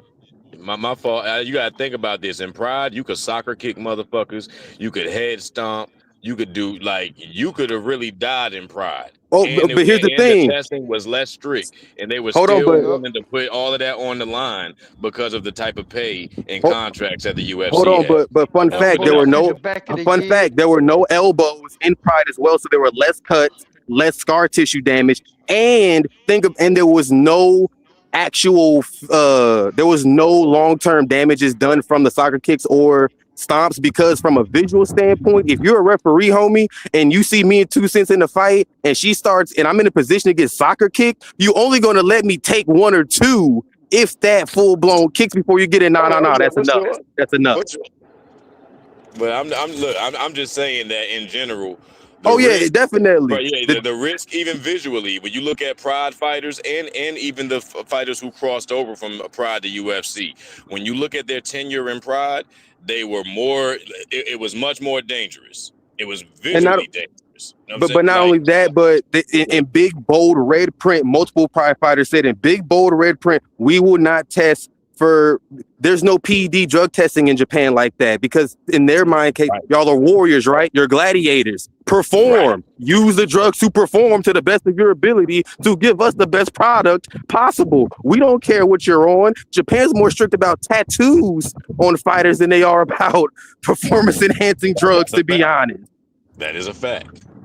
And that's just because, but the market, but their whole culture is built on that. You know what I'm saying? It's like if I decide as an American fighter to go to Japan and make my roots there and then come over to America, it's not my fault that the system allowed me to turn pro at 16, 17 when you can only turn pro at 18, and I'm able to fight 5 times a year more consistently. Yeah, I'm with you. Damn, that's crazy. All that crying about the back end, and now you ain't about to get paid if you lose. As far as what Oscar De La Hoya was saying on that video that you played, Cam, I know myself, I know you, I know 2 Cents. This is not a surprise. Like I've been telling y'all, this was a whole play. Like you don't get a man that got sued and had to settle for $375 million to run your company because you coming in this bitch to play kumbaya with all these promoters. You get him because you trying to take shit over. You get him because y'all want to start making this money y'all been wasting back. And how do you make money that you've been wasting back? You get all the rights to the video games, all the rights to the merchandise, all the rights to the motherfucking name, image, and likeness, whether it be hats, T-shirts, what kind of gloves they got to wear, what kind of trucks they got to wear, the mouthpiece, what kind of energy drinks they can endorse. You get all the rights to that shit. You don't give them no rights to get any back-end money, any pay-per-view money. You don't give them any rights to see the accounting for any event that they're a part of. And now you get to start making some of that money back because whatever y'all do make, all the money, all the network money for the network deal y'all got, all the money y'all make on each event, that all comes to you. That like it's clear that was always the play for Turkey. This nigga is a government agent, bro, working for a government that don't believe that people should have rights. If you write a scathing article, your ass might get your head chopped off over there, bro. What did y'all think this nigga was coming to do? That's crazy. I mean, we're in the same type of situation. You do what? So hold on, KO. Like, what did y'all think? What did y'all think Turkey was coming to do, bro? Like, this should be. It's so maddening to me. Like, what the fuck did niggas expect, bro? Okay, so how did he get in the door? He got in the door based on what? Based on all them letting him in. Based on all the same people you said. Based on all the same people and very wealthy government. Nah. Based on boxing being what it was, and all the corrupt promoters and all the corrupt sanctioning bodies. That's how he got in, because they all got greedy. They got greedy and they was accepting this money like everybody else. What does that have to do? What does that have to do with what it has everything to do with it. It has everything to do with what you said. Because you're saying that it's him that came over here with money just to flourish it around. No, he offered them money. They own the fighters. They're signing him. They let their fighters fight on his network. If somebody give you a gun, bro, if somebody give you a gun, bro, you gonna murder somebody, bro? What that got to do with anything? That has nothing to do with nothing. If somebody give you a gun, are you gonna murder them, bro? No. Are you gonna murder somebody that gave you a gun? No. All right then. So are you gonna take somebody gave you? Let's make it more sweet though. No, let's make the pot more sweet, KO. I'm trying to explain to you. I know, but let me make the pot more sweet. You interrupted me. I got you. What I'm saying, bro. Go ahead, explain it. Let me know. Go ahead, explain it. The analogy that I'm making, you just told me to explain and started fucking talking, bro. So what, bro? You just told me go ahead. Which one is it? Go ahead, KO. I'm gonna stop. I'm going on mute. I'm going on mute. I'm asking you. Maybe we got a delay or something, bro. This is what I'm trying to tell you. The analogy I'm making is this, bro. Okay, the boxers, promoters, networks leaving the door open. That's a completely different conversation from what this motherfucker came to do. Y'all keep having different conversations with this. Well, it's called a whataboutism, bro. I bring up a point and it's, what about this over here? I'm not talking about that over there. I'm talking about specifically what he came to do. And what he came to do was to monopolize, take over, drive down fighters' value, take control of the sport. That's why he bought Dana White in. so that he can take control over all of these fighters' rights. Everything these fighters used to have rights to, he wants to take it away so that he can reap the profits of it. That's what I'm saying. That's not up for debate. That's not up for discussion. Okay. I'm not talking about who left the door open for him, bro. That's a completely different conversation. I got you. Okay, so is that a fact or an opinion? Because there's no facts to sustain that. You have no evidence of that. All you're doing is speculating based on what you believe and what you apparently see, right? You have nothing to sustain that evidence. You have to show me something that says he does that. Do you have that evidence? Bro, all you need to do is know the history. Like, if you know the history of UFC, that has nothing to do with history, bro. All right, hold on. No. The question is, where did he say? Where did anybody? Dana White, the Telly brothers. Where did anybody say that? Bro, they keep 90%. Dana White said it out his mouth. Dana White said, "I'm coming to take over." If that is Turkey's business partner, why do you think that? Why do you think if he invested most of his money into them, why do you think they are lying? TKO. That's yes, TKO. There's multiple partners. The PIF fund. Nick Khan is a partner in TKO. So Cam, he asked for evidence. Can you share my screen? Y'all niggas be picking and choosing when you want to have some damn logic and shit, man. God damn. Yeah, I mean, I still agree with Ray. Cam. Yeah, there we go. All right, so you asked for evidence. Here we go. Here's the Zuffa contract. Since you asked for evidence, the contract requires that fighters wear only equipment and uniform approved by Zuffa during fights, as well as pre-bout and post-bout events. That sounds like a pretty high level of control. Zuffa shall have the right to include any logo, name, brand, advertising, or informational material of its choosing of the uniform and equipment. The fighter cannot incorporate any of these elements on his equipment or uniform without Zuffa's prior written approval and Zuffa's sole discretion. That sounds like some pretty good motherfucking control. Let's go right here. To do with Turkey? All costs associated with the medical examination and test shall be paid for by fighter. And there's many other things that show a shit ton of control that Zuffa wants to have over fighters. I'll share it in the chat for y'all. What does that have to do with Turkey? That's the question is, what does that have to do with Turkey? That has nothing to do with Turkey. That's the first one. Why do you niggas act like Dana White and Turkey aren't aligned? You niggas keep bringing this shit up like they're not aligned. It's the same thing with the oh my God, bro. The Heyman let fighters fight over in Riyadh and Ring Magazine? Did Al Heyman allow his fighters to fight on Ring Magazine and in Riyadh season? Yes, he did. What does that got to do with it? So they're aligned. So they're all aligned then. They're all aligned. No, nigga. Because it's not. Okay, so what's the difference? Hold on. I'm not going to talk over there. I'm not going to talk over you. You've been talking the whole time, but you're not giving nobody else a chance to talk. No, he's trying to respond, though. I don't understand why y'all keep. I don't understand why y'all keep conflicting two things. Like, we don't know with the PIF fund. All of these people who have connections to Turkey and the Saudi Arabian government and all these other things are connected to Dana White, and we don't understand that they are in lockstep. We don't understand that. But now, since they invested into fights, which was probably a bad idea from these other promoters. Yes, it was a horrible idea, probably. But you don't see that he's pushing all of his money towards one side right now. You see that I'm pushing it towards this, Netflix, on the other thing. You see that, but you keep conflicting. Oh, they did this, but he paid for the ring card. No shit, because that's how he got his foot in the door. Okay. Yeah, but let me ask this then. Let me add this in response. Okay. So if that's the case, right? Zuffa is Dana's puppy, right? Turkey only gave them a couple of billions of dollars just to invest in TKO. TKO, not Zuffa. So that money that came from them was invested in TKO. So any event that's TKO, that will be assigned or partially Riyadh season promoted. Everything else is Zuffa. Zuffa is a separate entity, has nothing to do with Turkey Al-Sheikh. Besides, the TKO champion has a right to fight for the ring belt at any time they win. That's it. Yeah. Other than that, I don't see a correlation with them. If you're invested in a company, hold on. If you put your initial investment into a company, you're not aligned with these niggas. So you just put your money in there. I got it. Like you said, PBC aligned with Turkey because it's even worse because they didn't only invest in them. TKO Group Holdings owns 40% of Zuffa, and CLA Promotions, the Saudi Arabia promotional company, they own 60% of Zuffa. So this idea that they're not lockstep, that it like they own the fucking company. What are we talking about, bro? I don't know. Yeah, but he's investing. What do y'all be talking about to me, bro? Turkey's not investing in Zuffa directly though. So you guys are conflating two different things. Y'all are the reason why these niggas Y'all exist. conflicting Shut up, Hacker. what Zuffa and TKO have Robert, with what Turkey and be quiet. TKO. So Turkey ain't over all the entertainment in Saudi Arabia now? So Zuffa is not even in Saudi Arabia. What are you talking about?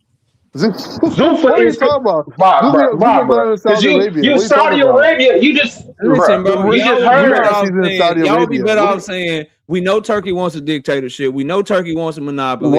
We know they want to take over the whole sport. We just don't care, KO. Instead of just trying to argue against it, conflating two things. Y'all be better off just saying we know that's a lie. That's a lie to say that PBC is aligned with Turkey. Hold on, why can't we say PBC is aligned with Turkey? They work together too. That's hold on. No. Don't even go. No, don't feed into that. Hell no. No, why would I say that? What evidence do I have to say that all that is true about Turkey doing that? What evidence do you have? You have no evidence of that. You're just speculating. Turkey, hold on. Can I ask a question? Can I ask a question real quick? Can I ask a question real quick? Yeah, I'm listening. I don't okay.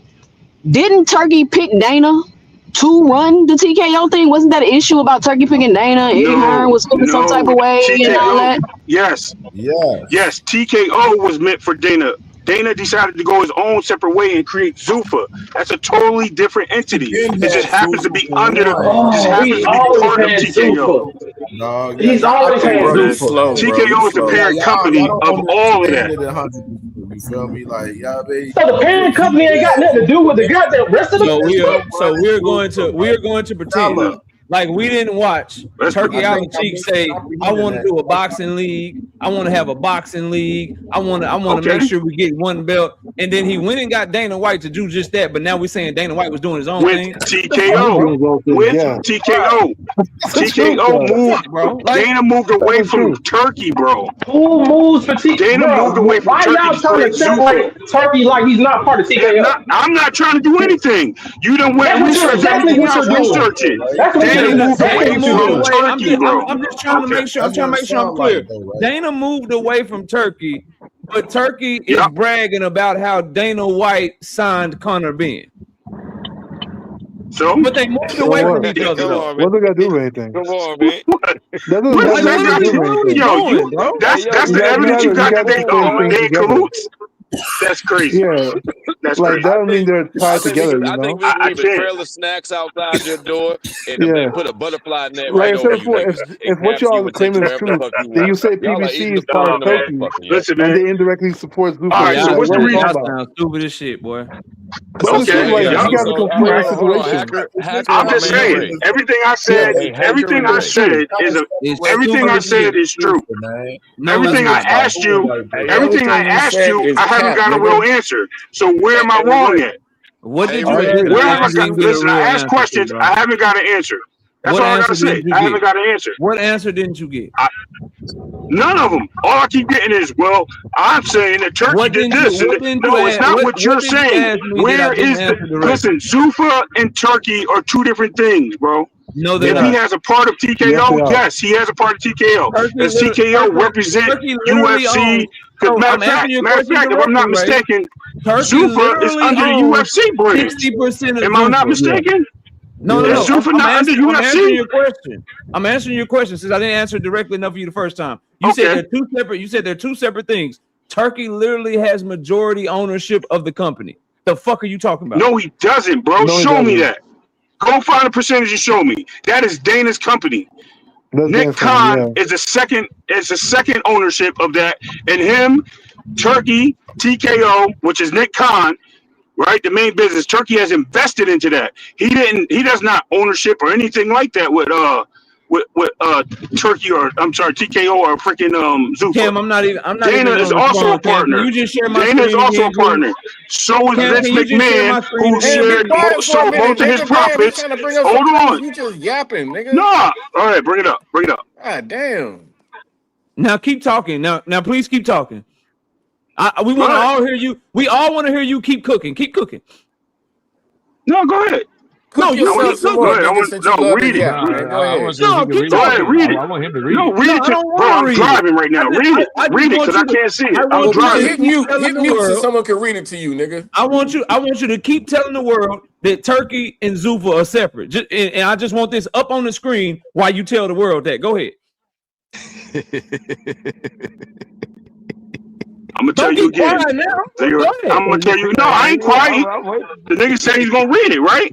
He said hit the No, ain't mute nobody button. Now reading it. I'm muted. I'm unmuted. No. Don't nobody want to No. read it. We just want to hear you keep Okay. saying that Zuffa I'm gonna tell and you Turkey is again. separate. Turkey. That's what I want to hear. Yo. All right, Boxing Hacker, tell me what that say, because I can't see it. I'm driving. Want to read it Now to you or Hacker what? don't know how to read all of a Yeah, sudden. read it, because I need to hear percentage numbers. Since y'all together, Hacker, you read it to him. Go ahead. Yeah. So it says Zuffa Boxing is just a joint venture primarily owned by Sella, 60%, a Saudi Arabian entertainment firm, and TKO Group Holding at 40%. The parent company of the UFC. The promotion is led by UFC CEO Dana White and Turk Alashi. Now all I want to do is just say, Ray, So does Turkey own Sella? Keep cooking, Ray. Does Turkey own Sella? Does Turkey own Sella, or does he work for Sella? No, does Turkey own Sella, or does he work for Sella? Man, this shit is crazy. No. Answer the question, because it said Sella. It didn't say Turkey Alashi. It didn't say Turkey. It said Sella. You keep pushing it farther down the hill because like you don't know who the fuck we talking about.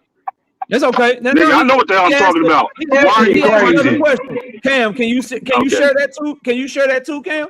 Yeah, share. Share that too. Y'all niggas cooked up in this bitch, man. Hey, Boxing Hacker, read that one. Hold on one second. I gotta read on my screen because that's too small for me. One second. Yeah, read that one. Hold on, read that one. 1 second. Sella is the Saudi Arabian entertainment and sports company behind major events and sportsmanship of Newcastle United. It is owned by the Public Investment Fund, PIF, of Saudi Arabia. Now again, I want to invite you, Ray, to keep cooking. Go ahead. Hold on. Is that not? Hold on. That's AI bullshit, man. That's AI, give me their paperwork. Don't give me no Google shit. Come on, man. I can Google a lot of shit. Wow. Come on, KO. KO, you doing a lot. You jumping through a lot of hoops. You jumping through a lot of hoops, bro.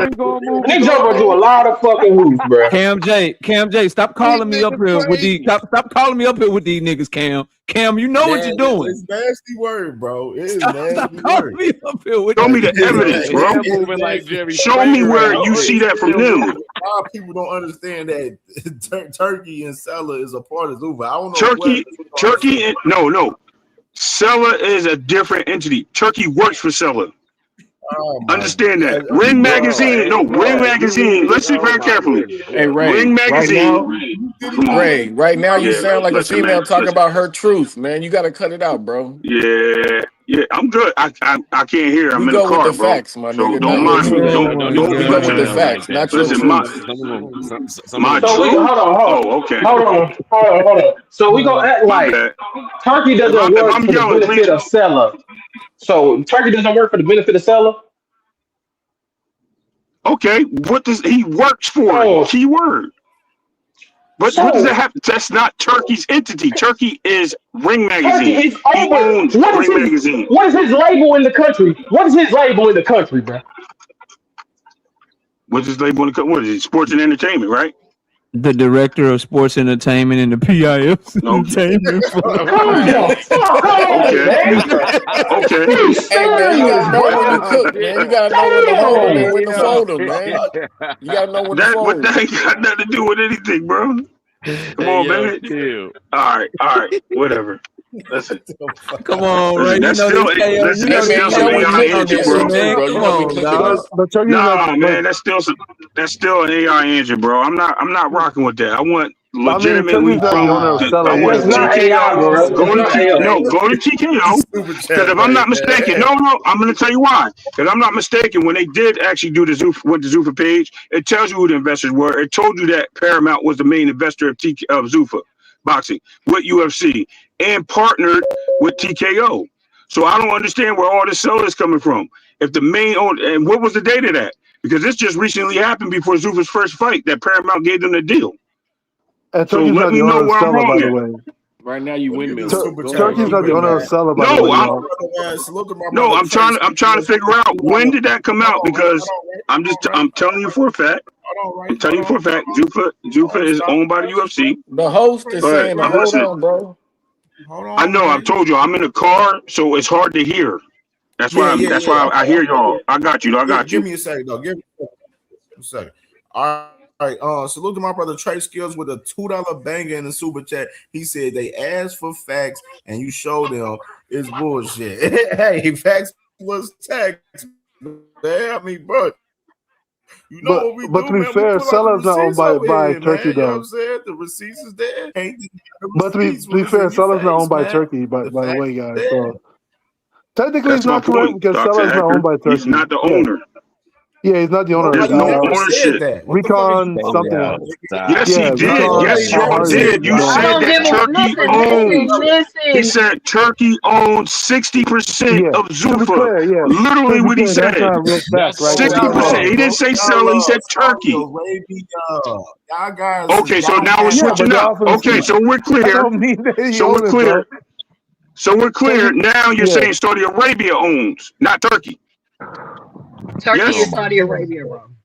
No, he's not Saudi Arabia. He's not a country. He's a person. He's the one representing. He's representing the PIF. Okay, again. So therefore, as I stated, he works for Saudi Arabia, right? Man, you cook. No, am I wrong? Cut it out. Does he not work for them?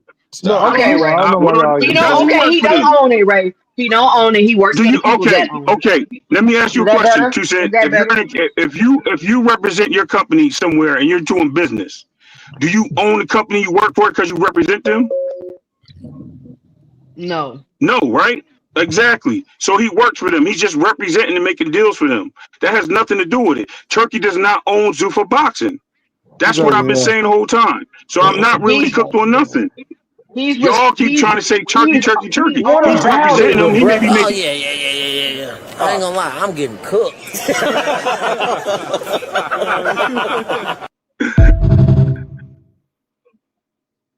I'm glad y'all recognize y'all getting cooked out here. Thank you very much. Thank y'all for recognizing that. Yeah, you crazy as hell. Like Turkey owns the ring and this what y'all do that I don't like, right? This what y'all start to get so technical. Like, so are you saying that he's supposed to keep? Because it's the truth. It's nothing with being technical.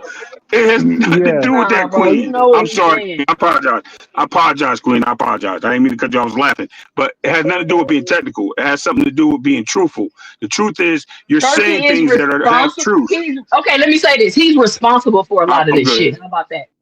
I agree. I agree with you. That I hold you 100% in agreement. I agree with you. He is responsible. He's accountable for it too. Dana White's moving the Turkey Accord right now. Turkey's not moving the other way around. No, Zuffa is Dana White, bro.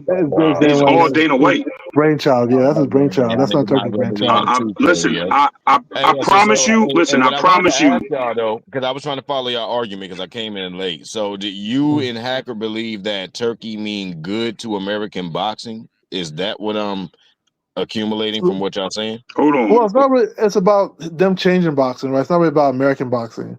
So like boxing, I always say boxing is a world sport. It is about American. Hold on, Boxing Hacker. It is about American boxing. No, it's about American boxing. You're in America. Hold on. Let me finish. It's in America. I don't give a fuck about world boxing. I'm here in America. I care about American boxing. The other boxing around the world, that's cool. It's not about so fuck American boxing and let's worry about boxing around the world. Well, no, that doesn't make any sense. If you're talking about world titles, it's not just America, right? That's a world title. Exactly. It encompasses the world. I don't care about a world title. I'm talking about boxing. Listen. I'm talking about boxing in America. Can you win a world title in America, Boxing Hacker? Yes. So what are we talking about? It's a world sport. I don't care. I don't care how. I don't care. I'm worried about the boxing markets. I'm focused on the boxing markets here in America, which is much that has been reset. That's what I'm talking about. I don't Like it's a care world about sport. world boxing. Like I don't know why we tell you how the market is crashing and what's going on in American boxing, and then you come on here talking about it's a world sport. Well, you We're asked me what they focused care on about. Well, boxing It's is not not our everybody's country. crashing. Yeah, yeah. I don't know what you mean by the market is crashing, but like, Not The but everybody's you're market's talking about crashing. if you're talking about crashing. boxing. There's The NCDD call some boxing a promotional. world sport. It's not an American sport. We have Hey, American yo, Hold on, champions. We have Boxing Hacker. European champions. I know what We have she's Asian saying, Boxing Hacker. champions. You missed her point. I got her point. I know what she's trying to say. She's not talking about like how like do they got to go out and fight the number one contender from Argentina? She's not saying that. She's saying as a sport contains itself in the United States, she's supporting that. That's her support, and I agree with her. I Yeah. support it too. Why? Because I believe in the American fighters here in the United States. I don't care who they fight in the world, right? But I will say this. I don't think he came here to crash the American market. I think he came here to prove that there's other fights in the world available to the American market and that the American fighters need to be aware that there are other fighters out there just as good, if not better, which I haven't seen that yet. So I think that's what his proof was. I mean, I think only one we seen was Bacoli and Jared Anderson really. But other than that, I think that's what his proof was, to say that there's other fighters out here. But as far as the American market, what 2 Cents is saying, I totally agree with her. It is a stalemate. I mean, we have lost money. There's too much pay-per-view going on. There's too much fighters being sitting on the shelf and other promotional companies that are not being active. And then Turkey comes over and gives them money to fight, right? We have fighters. We have what's the name? Our boy Antoine Russell that didn't get a fight, got canceled 3 times. Then finally he gets a fight and he got it on what? He got it on the Turkey card. So, I mean, I have to pay homage where homage is due, and it is what it is. I'm not saying that's right or wrong. I'm not going to take a side on that, but I am understanding where 2 Cents coming from about the business being taken away from us. All right, Yeah, I mean, if you ask me if he's helping the American market, I don't think that's his plan. I think, man, like shut you up, said, nigga. You talk he's too much. looking Let for someone else talk, nigga. he's looking to like change D boxing free, go for ahead. whatever he wants You to got turn it into. something, That's man? it. Hacker, Yeah, I was Yeah, it's asking not over about there. the. I was asking He's not over from there. America. Why we Let me focus get on my the boy American D3 market? in here, man. Let me You get know, that's so D3. weird. Mute your mic, nigga. Good, man. D3 was popping, brother. Hey, what's going on, man? I'm just sitting up here listening to everybody trying to act like Turkey and Dana White ain't working together. It was just crazy to me. Like, Turkey literally handpicked Dana White. I'm not gonna say they're not working together. He literally handpicked Dana White to run the business that he wanted to start. He wanted to start his own boxing league, and he picked Dana White. That's the reason why Eddie Hearn got so upset, because he thought he was going to be the one that was being picked, but it was Dana White that he picked. I don't know where everybody was at when that happened. They literally are working together.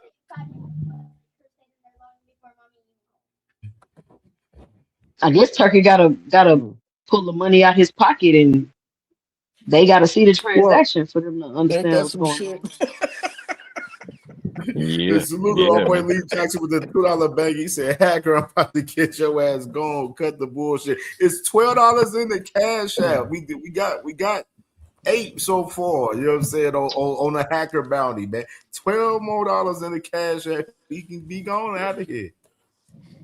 Damn, Hacker I niggas really don't like you, yo.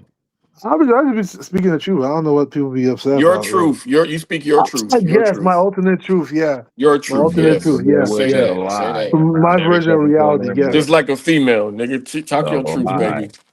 Just like every human on this earth, right, speaks from their Yeah, your perspective. truth. Your truth. No, not But even.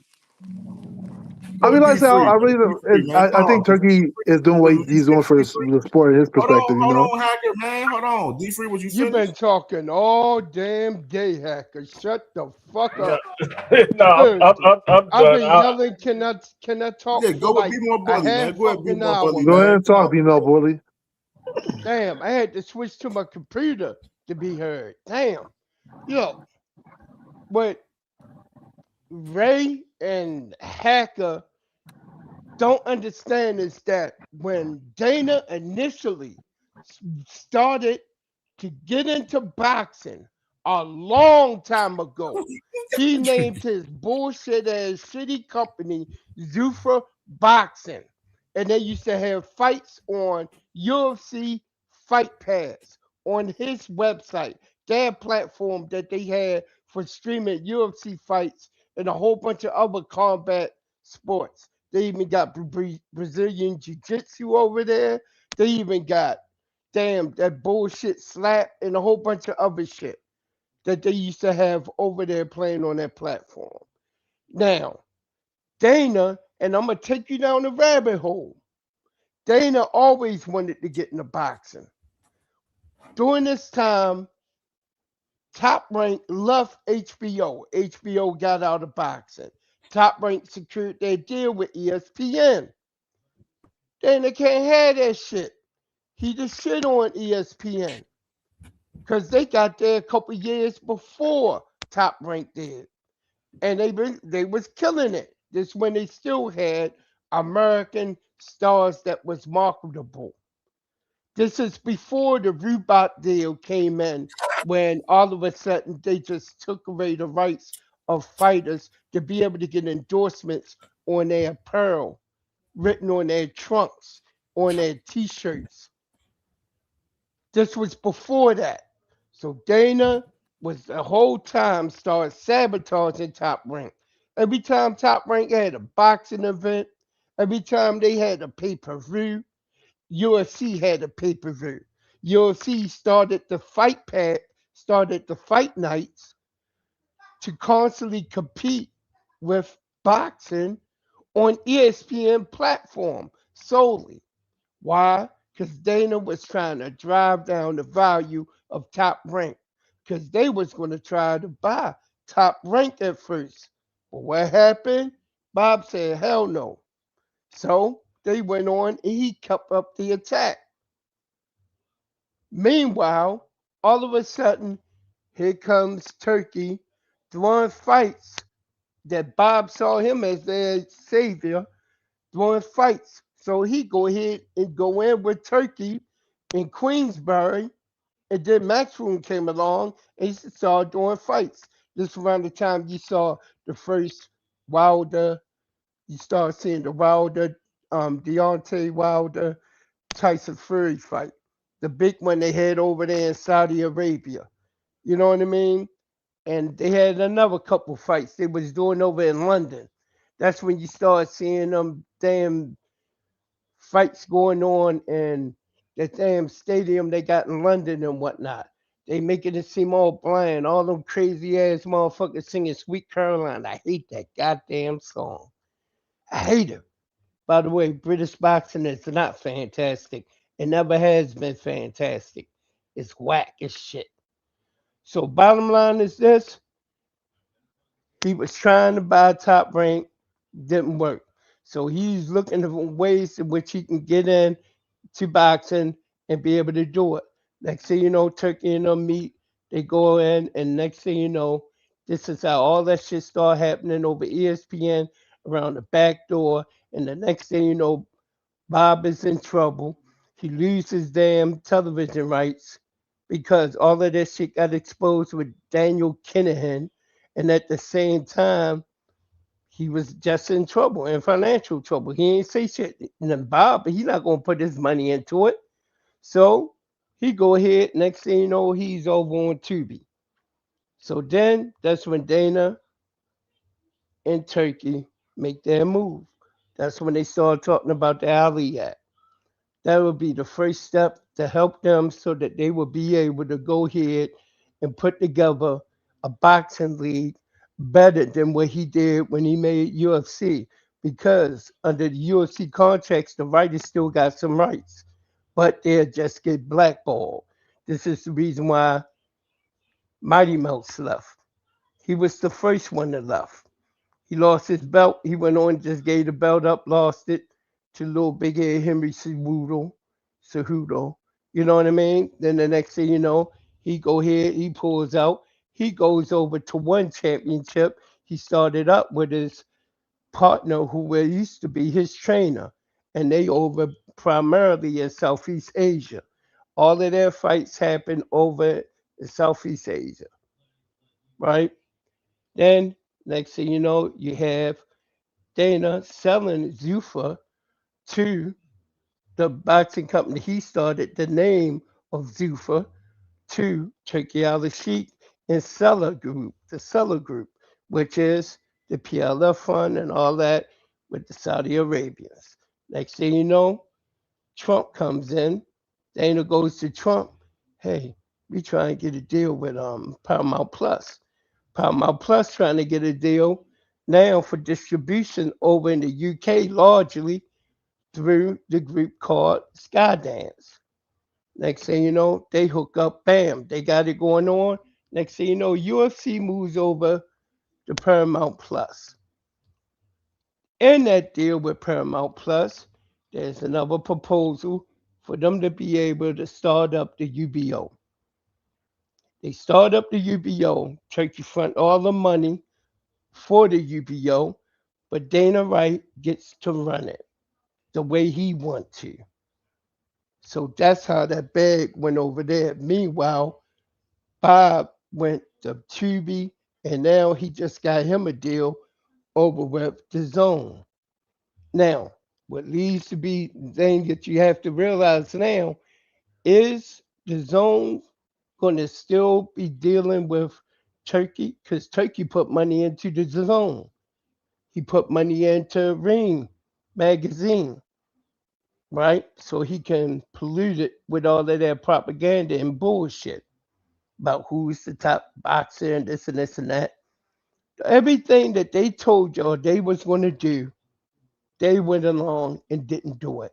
We're going to give you the fights you want to see. They didn't give us fights we wanted to see. We wanted Benavidez and Canelo. We wanted Bud and Boots. They never gave us any fights that we wanted to see. Nobody wanted to see Teofimo and Shakur. Come on. Revolver and Vittorio, a lot of people want to see that. And every fight that they put on in America flopped. Didn't make any money. And they don't have to let you know what it made because they can hide their numbers, and that's what they do over there at the Zone. I don't know why I'm saying the Zone, or just say the Zone. You know what I mean? I don't know. Fortunate slip. But that's where we at today. Y'all two got caught up because you remember when Dana started his boxing company, initially called Zufra, and he was throwing fights over on his Fight Pass platform. Y'all remember that. But the thing is, he folded that shit and closed it up and stopped doing fights. So he had the name and the rights to the name. He had it copywritten. So he went on and sold all of that and the rights to all of that to the Seller Corporation when they came in to do the boxing, and he gets to run it. Right? Yeah. So yeah. if Zuffa Boxing somewhat folds, who knows what's going to happen?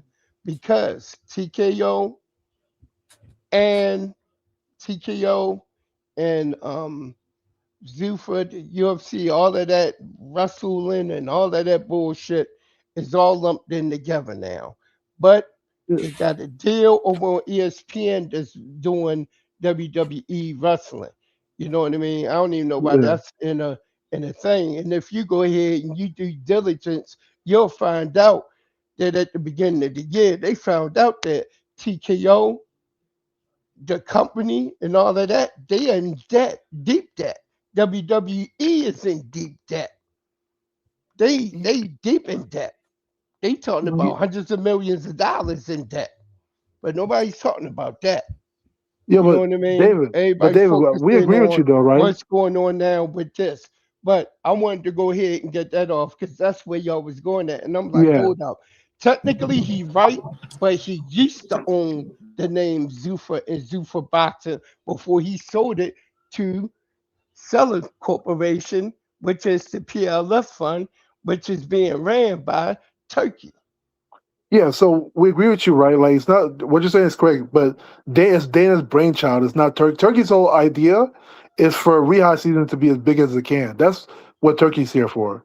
To make Riyadh season be as big as it can for Saudi. That's what We don't care about no brainchild shit. They are all together. You're talking about They're investors. all So together. wait. Riyadh season, all of that. This is how it goes. But guess what? This is how it goes. Even the The current state of fighters boxing has will gone be from able this to is go there Riyadh season and fight and the on ring. ring cards in Riyadh, Saudi Yeah, Arabia. but that's When they what that's go what there that's and they bring all the best boxers together and they have a yeah. big fight for all the Yeah, but championships. here's the thing though, right?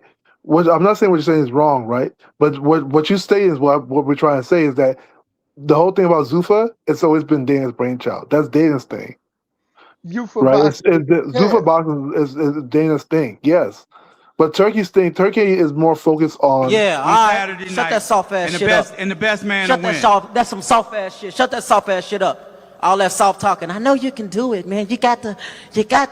Man, shut that soft ass shit up, man. You ain't with me.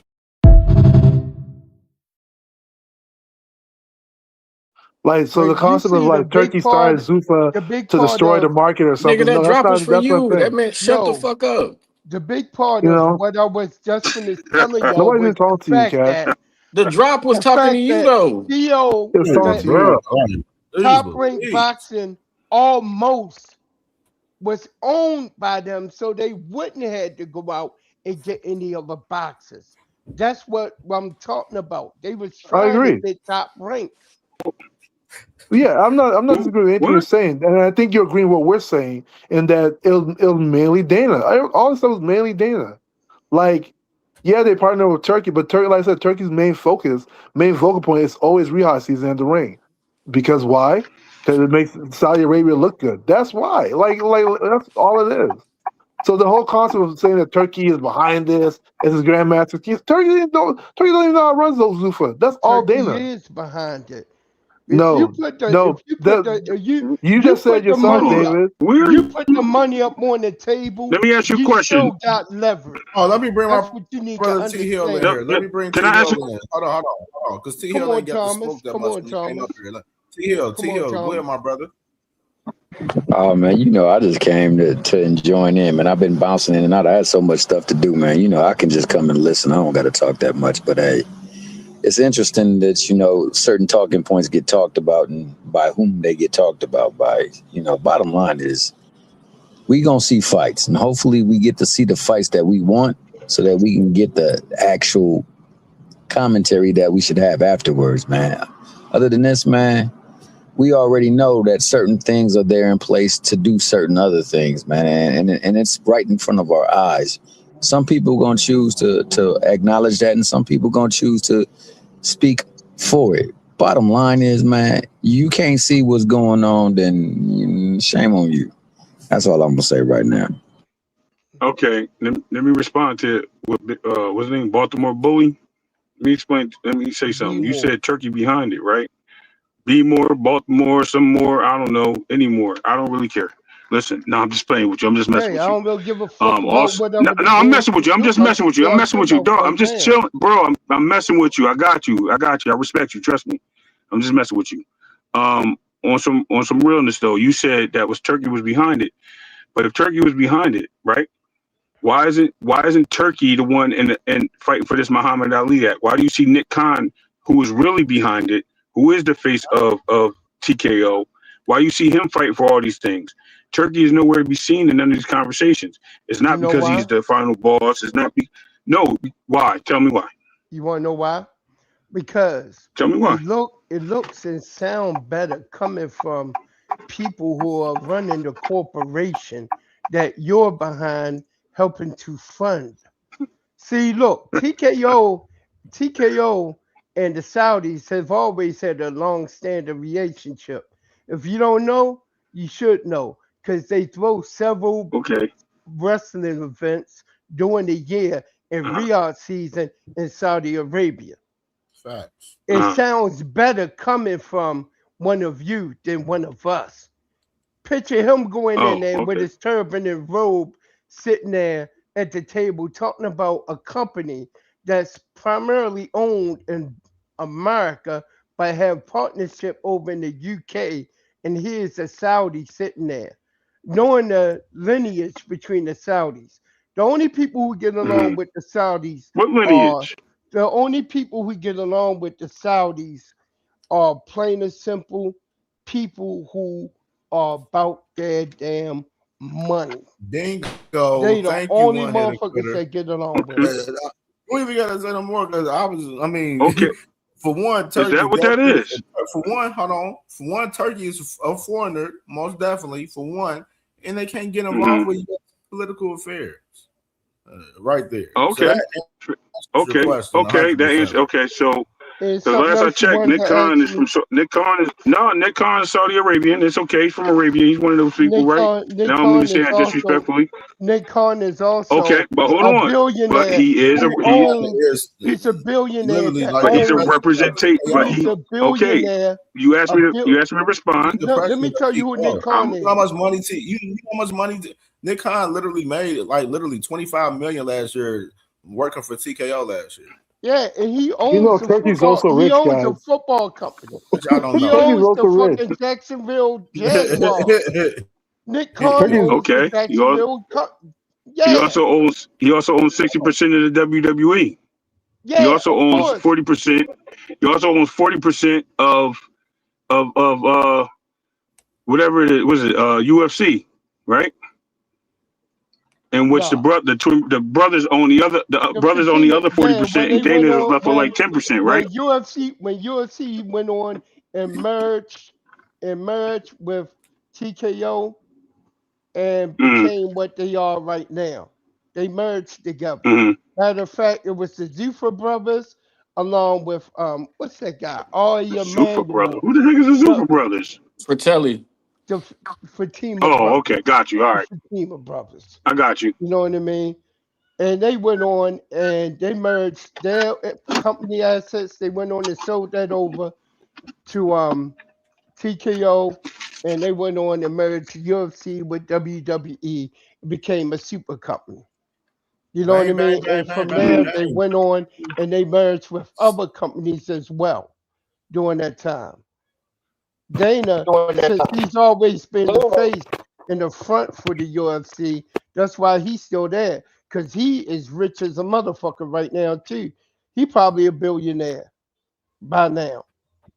They are out here to do. Fellas. We're going to break the news right here. Let's go. Mr. Canelo Alvarez. He has him and Christian and Billy has a done deal for their fight for Christian and Billy's WBC 168-pound title for September 12th and Riyadh season. So Canelo versus Christian and Billy September 12th and Riyadh season is finally official. All right, we kind of knew that. But then again, is there going to be a fight over there with them still flying drones over into Riyadh season?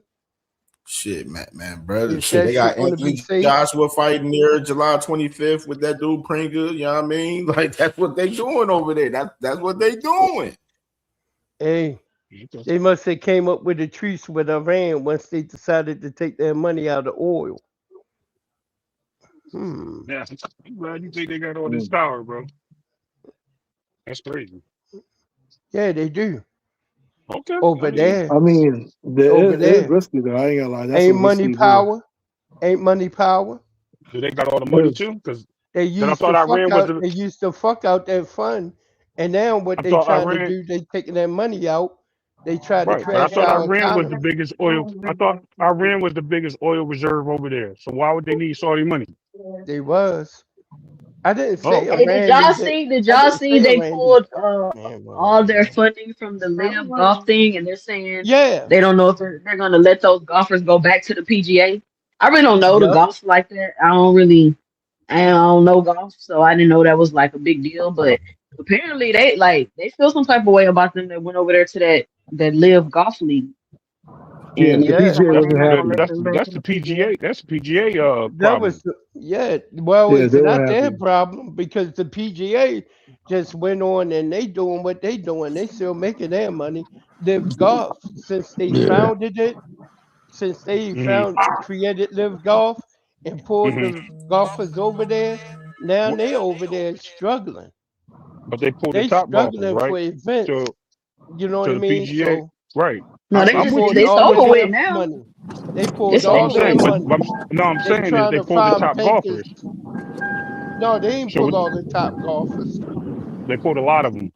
A lot of golfers went over there, yeah. Then a lot of golfers in between was coming back over to the PGA, and they was Yeah, being allowed back in. So but now now they're with stopping them it. completely losing all of their funding from the Saudis, and they don't have any Hmm. money to function. They only Oh yeah, got that's crazy. money to cover the events that about 6, 7 more events. I saw it on ESPN today. About 6 or 7 events that they got going on through the year. And after that, that's going to be the end of it. They out here All now right. trying to find bankers to come in and fill that void so they can keep Okay. the golf thing going on. But it looked like that's about to be the first victim. And y'all still up here arguing for these niggas, man. I Shit think the nasty. soccer thing too. The soccer thing going through that too. Oh Yeah, yeah, all their sports is eventually gonna fold over, man. It was all you already know what it was, man. yeah, That's some for real. doomsday prophecy stuff right there, Thomas Hill. I mean, I don't know about that, but You can say you don't know what, but you haven't been able to prove one of your single points today, man. And you know it does look like it's having a problem with all these what? other sports. So, man, it's only a matter of time unless they can get serious investors to back them. And what if it works out? What will you say then? Then that'll be great, boxing hacker. It will be great, and it will be especially great for you because you're part of the collectors movement, man, and you really want to see it work out because you really want the demise of a certain other faction, man. That's what you here for. You I never always go. tell you. You're a Haney fan and a Shakur fan, but you're never at channels that they actually are very partial or very fair to them. You always over where they're very partial to the other side, and you I'm come in glad here. you said they're not fair, partial to them on this channel. I've I been never said telling that. I just said they're very fair and very Cam partial. that for a while. Nah, you just want to try to make yourself look right, man. But the bottom line is, every day you come here, you get cooked on your same talking points, man. And it's because How's that Hey get man, you cooked? I don't playing music understand. on a live show, bro. Hit mute on your mic. That's Thomas Hill. Yeah, that's me, man. I'll back up because I'm over here getting somebody and this is music playing, bro. But next time, man, I'm gonna need, for me, just me in person, please address me with a little bit more respect, like it's. Tom is funny. Man, bro, I'm about to say that. I don't know what hear the boy that boy Flyer talking about. These boys been getting smoked, boy, up here taking L's all day up here today. It's been bad. Jeez. Ooh, I mean, I guess they gotta win. Devin about to get $100 million to go to Zuffa. They couldn't even get answer 100 that. mil. Boy. How he gonna do that though? Sit still though. Man, that man about to get Devin is all of us. If he get $100 million, I get $100 million. So He's gonna get good money though. I mean, shouts out to Dev, man. He's gonna make some good money up there. Yeah, the game making no goddamn $100 million. Y'all be so. I didn't say he's making 100 million. I don't know what he's making. I don't really be pocket watching like that, but Yeah, I'm talking but about I'm sure for him to sign. I'm sure bullshit. for him to sign, he's getting good incentives. So that's what matters, right? Ain't no goddamn incentive. They ain't So going he to just use signed his for no ass. reason. They ain't going to take them in his office. Him and Bill. Been the motherfuckers over his goddamn table, and he going to do them dirty like every other motherfucking fighter or individual he ever done dirty before in his life. And that's exactly what they're going to do. He in it so that their corporation and their shareholders can make a profit. And they're going to strip any bit of money that the boxers could make and take it from them so that they will be able to put that up there and say, look, we made a profit. Just like when they go along and they lay off a whole bunch of workers and they fire a whole bunch of workers and say, we made a profit at the end of the year. Why? Because you cut away all these people's health care, pensions, and 401ks from off of the roster. So now we made a profit. Well, they sign a contract up front, right? So here's the difference, right? They sign a contract up front. They know what they're going to get paid, and they know the deal they're taking, right? Man, so like, and I'm sure they're gonna have lawyers. Hold on, I'm sure they're gonna have lawyers as well. So like, for them to sign, I'm sure they felt there was incentive there. You know, I just put it like that. You know, like I'm not gonna lie, say I don't know what they're making or whatever they're making, but for them to sign, because they also turned down a deal, then they would decide to go that way. For them to sign, they must feel like whatever the incentive is worth it. You know, it's just that simple. Hey, You know, they're whether gonna there's get, going to be some conspiracy they're to gonna get, backstab him in the they're future, gonna get that whatever remains they're to be gonna get. seen. Yeah, that remains to be seen. No, you sign a contract. You know, people Yeah, always talk about they're like gonna get Zuffa. what Oh, they're gonna Zuffa, get what they they're get. going to do this. At the end of the day, fighters sign contract. They see what they're going to get. You know, like if you see it, you like it. It is what it is. You know, if it doesn't turn out well, then you should never sign it. That's something different. If they don't do it, also what's on the contract, then you sue. It just works out like that. Imagine They gonna get losing. the right to sue. Imagine losing and then you get your ass whooped and half of your pay. Damn, that's crazy. Mm-hmm. That's crazy. That's a crazy contract right there. And then they can fire you at any point in time that they wish to. They That was can. at will. Yep. So they can break Yeah, the contract, but you can't. Exactly. I mean, Diabolical. you can stop fighting. I mean, that I'm pretty sure you can just stop fighting if you really wanted to, right? I don't know, Yeah, man. These contracts is yeah. Like, I crazy. don't think nobody can force you to keep fighting. Hacker, Might bite imagine you if I had you sign a contract We and see you tomorrow, own, Hacker. and I own, yeah, exactly. I was about to say, what if I owned Hacker's voice and I owned his face and everything about him in perpetuity, no matter where he may go in the sphere of another company? I owe Hacker, so I'll get 50% of whatever he do with another company if there has anything to do with promotion or promoting him. Or they can go ahead and come back and they can say, hey, you owe us, so you cannot use his name or likeness because we own the rights to that. That's crazy. That's crazy. I could be making all types of matter of We'll fact, see you I want tomorrow, to Hacker. do some AI. I want to do some AI with boxing Hacker with that little icon face he got up there. That'll be funny. Nah, I ain't gonna do no shit like that. It's Ain't special request from Dodrick, Hacker. Special request. I gotta give my brother his. You know what I'm saying? What he wanted for sure, man. He asked for it. I gotta give my brother.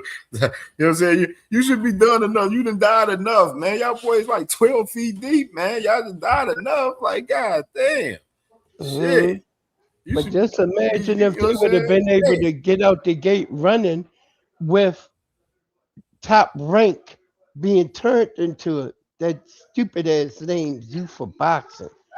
Just imagine. A lot of them would have ended up being on that platform because they would have bought the contracts outright when they bought the company. So Keyshawn would be boxing for Zuffa. You know what I mean? Xander Zaya would have been boxing for Zuffa. All of the boxers, the new names, Emiliano Vargas would have been boxing for Zuffa. Shit, They all would that have to shit go to coming up court. to now. Motherfuckers gonna have to pick and choose what they gonna do. Like shit. Either y'all want to go over there and fuck with them dudes over there at Zuffa, or your ass want to be on the other side fucking with the other promoters, man. That's just the simple fact of the matter, man. You know what I mean? Yeah. That's the simple fact of the matter, bro. For real. It's like shit or get off the pot. Somebody else trying to get over there. You know what I mean? That shit wild. But what else in boxing was y'all talking about? I came in on the tail end. I was listening, and it seemed like y'all was talking about that for like damn near 2 We'll hours, see you man. tomorrow, Hacker. We're 86 UK to you, friend. We'll see you tomorrow too. I don't even want to see you in my chat either. See you tomorrow, Hacker. See you tomorrow, brother. Like, man. See you tomorrow, Hacker, man. We'll see you tomorrow. What else going on in boxing? Man, boy, man, for real shit. What was it right? What did I have right here? Other boy. Oh yeah, Junto, man. Yeah, he talking about man. Yeah. He said he gonna show everyone the Junto's Nakatani's story and win this Saturday right there, man. So that's Junto popping this shit. They had the press conference early this morning, man, where the boy of course. Nah, well, anyway, he said, I want to engrave my fighting spirit in your memory. Damn. That's what That's that some man deep told shit. Junto Nakatani right there. What y'all think of that? That was crazy when I seen That's that some shit deep right there. shit. So the fight at 4 o'clock, at 6 o'clock It's they said the this ring walk morning about or 8 a.m., sis. About 8 a.m., sis. 8 a.m. Eastern. tomorrow morning? Yeah, Saturday morning. Saturday morning, okay. Yeah, Saturday morning, 8 a.m. Eastern time. So about like 7 your time. Damn, I want to engrave my fighting spirit in your memory. Damn. That's some, damn. And anyway, on some shit, you gotta get for gab, man. That's some craziness. Damn. So he will remember that ass whipping forever. Bruh, that's some crazy shit right there. Oh. All right, what's up? What else y'all talked about? What's up next? Man, what you think? That boy Oscar said that boy David Benavidez ain't had no chin earlier, man. He said he ain't got no chin. Yeah. Hold up. Who have knocked down David Benavidez? I haven't never seen him been chinny or knocked down or knocked out. He got knocked down a couple times, but he ain't for the most part like he done been hit by some shit and been great. You know what I mean? So that's my personal opinion on it. Strong from it too. Nobody ain't never said that in particular that he was ever chinny. I ain't never heard anybody push that narrative for real, to be honest. Man, Oscar trying to sell the shit. That's what he doing. He out there to sell it. He got a fighter involved. You know what I mean? So he gotta go ahead and he gotta sell it. You know what I mean? That's what Frankie Oscar Medina doing. and Morel, yeah, we got knocked down twice in his career. He definitely not chinny though. Definitely not chinny for sure. But the thing is, he ain't stay down. He got up, or he got dazed, shook the cobwebs out, and came back strong. Hey, did y'all peep Dana White? Did y'all peep Oscar put that little clip in there with Sean O'Malley talking about the percentage he was getting raped off from his merch and shit? Yeah, and he's still an active fighter, right? Yeah, he definitely is. Definitely is. Still an active fighter. Now, imagine if he say that shit under the new UBO. I think what they're going to do is, before it get passed in Congress, they're going to put an amendment in there that nobody know about that's going to make it, whereas though they'll be able to do it also with UFC. Because they trying to change what happened over in UFC, so that they won't be able to sue them again from that point, because he still got to pay that money unless they appealing it. The ruling that was for the UFC fighters to get that $300 and something million, you know? So that's something else to look for, because they said they're going to send it to the floor. The version they talked about in the Congress, it's not going to be the version. It's not going to be the version. Oh, damn. Thank you, baby. I put it in my refrigerator. It's not going to be the version that they present to the Senate. So they're going to go ahead and they're going to throw some other shit to it like they always do. You know how they be doing, man. They'll put anything into a final bill and then go ahead and pass it, and you won't know what's in it until it's all over with. So I think they're going to include combat sports, you know what I mean, into that UBO option. So whatever's on their side of the street, UFC, Zuffa that they got, they're going to be able to do the same policies with Zuffa boxing as they doing with the UFC. That's going to tighten that ship up. There's going to be some unhappy campers. Matter of fact, they already starting to see a drop in attendance and a drop in viewership.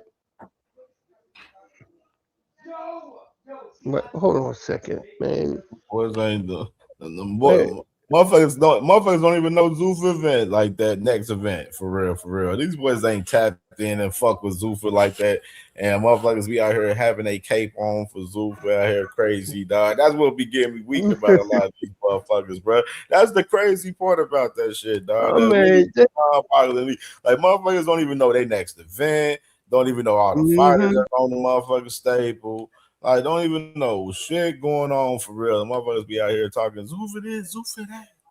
They coming in, Captain Saver Dana.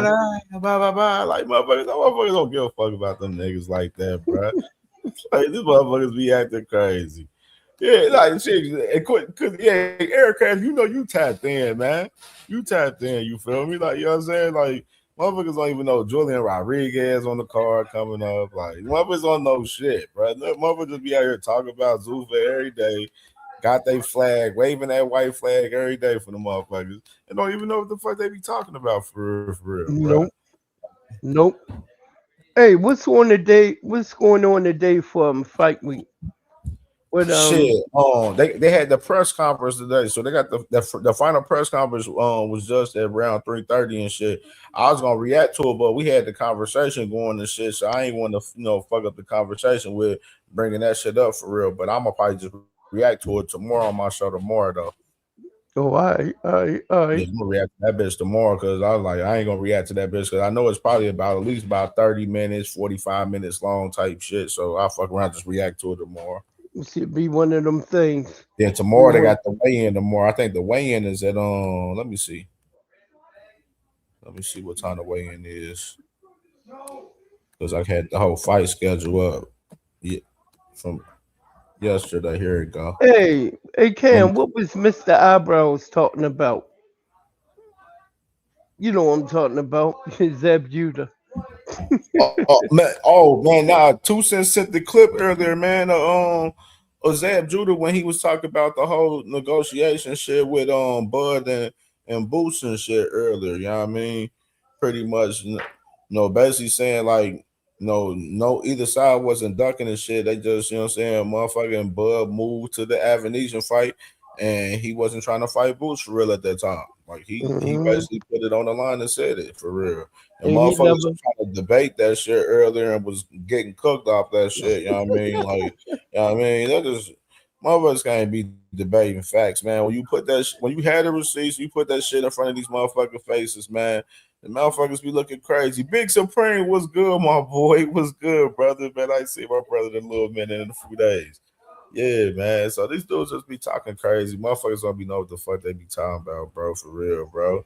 Like that's just, I mean, they be looking wild out here, man. Getting cooked crazy. Yeah, bro, man. Bud Crawford, bro. We was talking about it earlier with Bud Crawford, man. With the tweets, man, from him, man, yesterday, last night, right there, talk about he supposed to say that, then time out. I was always looked at as the bad guy my whole life. So I changed my life and tried to be the good, respectable guy. But at times, y'all be making people want to go back in time. I came too far.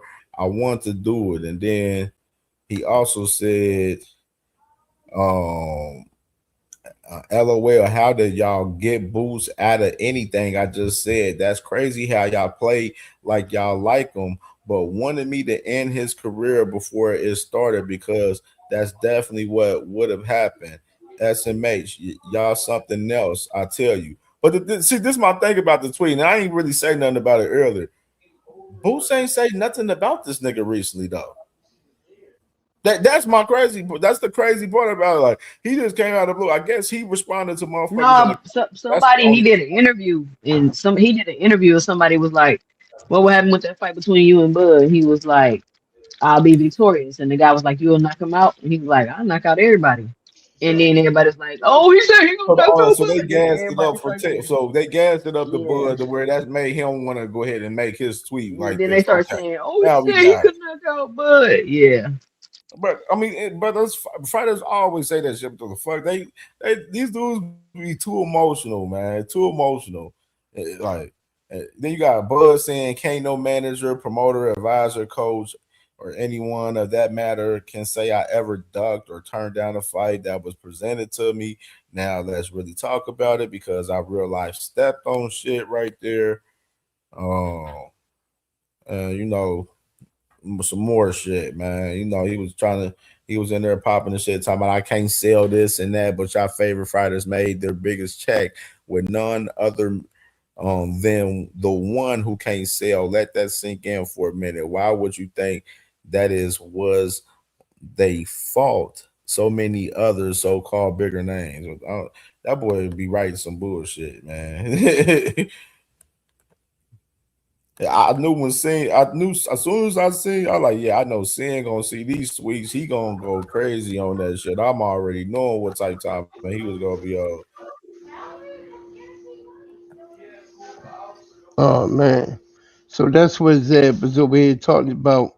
All right, but he put it out there, but I'm like this at the same time. I'm like, this is some crazy work going on with Bud.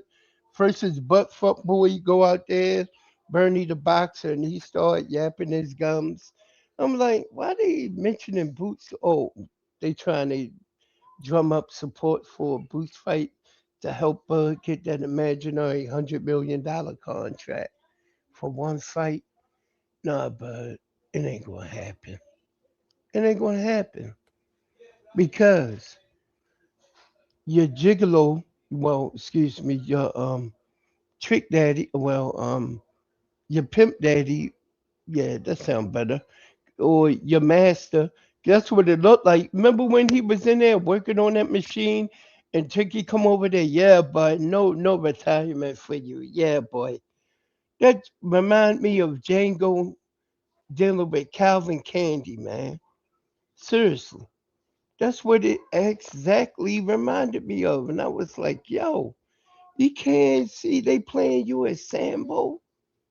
What the hell is wrong, bud? These motherfuckers that sell out for fucking $1 million. Don't give a fuck. Hey, long as I'ma be okay. I'm like, yo, cats don't have no morals these days. They don't stand firm on nothing. That ass. You know? Shit is That ass. crazy. You know what I mean? I was like, he up there, he was like, no retirement for you. Yeah, you goodbye. Yeah, we got Minty Face to go. Minty Face to go. I'm like, damn, boy. He bought Bud ass. He bought him. Man, look nasty out here, bro. He bought Bud with like my thing is the man Bud popping the shit, talking about boots and shit. Like I said earlier, man, if you ain't coming outside to fight that man, shut the fuck up, man. You know what I'm saying? He can shut the fuck up with that weak ass shit, man. You know what I'm saying? Like, come out and fight that man or shut up. You know what I'm saying? Unless he behind the scenes, he preparing for a Boost fight throughout this whole entire time. You know what I'm saying? Especially if Boost beats Zayas, and just like my brother Big Supreme just mentioned, you know what I mean? But like I said, if that's the case, yeah, line it up, nigga. Lace them bitches up, man, with that nigga Boost then, nigga. And show us if you want to talk that shit, talk about you and finish that nigga. You know what I mean? Just like you mad talk about motherfuckers saying, that boy Boost saying that he'll stop you and shit. And you talking about if y'all would have fought, you would have ended his career. Show us. Come out and show us. I ain't gonna even lie. If Boots collected all them belts, I would not. I don't want to see Bud come back and fight him for undisputed. I understand your perspective. He don't. Like he don't get that. No, exactly. It's about time he. No, don't let him do it. Hell no. I don't want to see it. Hell no. I do not want to see it. That'd be he some should not. lame for ass real. shit. He should not get the opportunity. Would go crazy if he seen that shit. Yeah, for real. Sinner be the first one. He'll flip the fuck out. Sinner flip out. I don't want to see it. Like, nah, man. Everybody gonna let him get away with it too. You dare to be great. No, I don't want to see you go wait for some dunk a whole division, sit around and wait for somebody to collect all the belts, and then you go fight them. I don't want to see that again. Like, to me, I don't. It's old, right? Like, if you ain't finna run through some champions or do something like that, like, just give it a rest. Cause you just popping up to fight for undisputed, like, you just beat everybody in the world type shit. No, No, no. It's If a you no for beat the me. man, that is the man. Isn't It's a that no for what me. it's all about? No. Look, Not when look, you didn't look at all retire. of that bullshit. What'd you So say, if he Kim? comes back, if he comes back and he fights Boots, let's just say he does have all the belts, and he comes back and he fights. Now, isn't this a fight that you and like pretty much everybody's been saying? So it doesn't matter if he has all the belts or not. Listen. I don't know if you just came in on the conversation or not, but No, I know what's going on. what I'm saying is, for me personally, Uh-huh. first of all, I've already said I don't care if Boots and Bud fight. They're a decade apart. Like I'm not itching for that fight like that. Second of all, I'm not a fan of you just sitting around and then letting them collect the belts and then you come back and fight them. That's just not. I'm over it.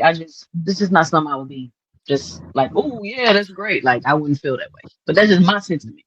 Would you watch the fight? Of course, I would watch the fight. Okay. But you know what? The thing about that fight with me, I'm like, why is it that all of a sudden now Bud wanna come back and fight?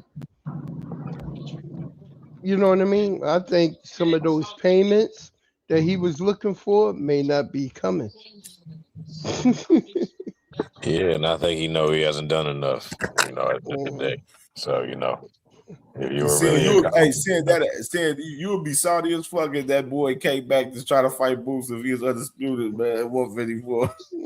I mean, I wouldn't necessarily be salty. I mean, I would just be disgusted at his presence as I always am, because at the end of the day, we know that whether win, lose, or draw, he's not about to defend it. He ain't about to run it back if there's any Nope. controversy. He ain't about to do none of that. He's just coming for a Nope. payday off of somebody else's name. Pretend like he was the best Oh, ever. shit. Pretend like he was the best ever if he get that one win, no matter what the circumstance. Ride off into the sunset safe. You know what I'm saying? I mean, I ain't even go there. I just kept it nice. I kept it sweet. Ain't tricked y'all. He's gonna do I the don't same look old at that shit he pretty. always do. Come in. They I'm said the Bud best. versus Look, Sin look at my accolades. I'm 18 times. I got 7 belts in 4 fights. Yeah, look at me. I'm Bud. I'm the man. No, you're not. Hey, they said that boy said he said fighting against the whole fucking city of Omaha. Hey, me and sitting in the whip That riding ain't down nothing the but like street. 12 people out there, right? We riding down the street and that nigga snitched on us. He the nigga that snitched on us, son. And ain't it like more cows? Ain't it more cows than real people in Nebraska or some shit? Like, I know they got a everybody worry shitload about of no motherfucking corn. Nebraska, man. I know they got a shitload of corn. Yeah. I know they got some shit they grow there that don't nobody eat.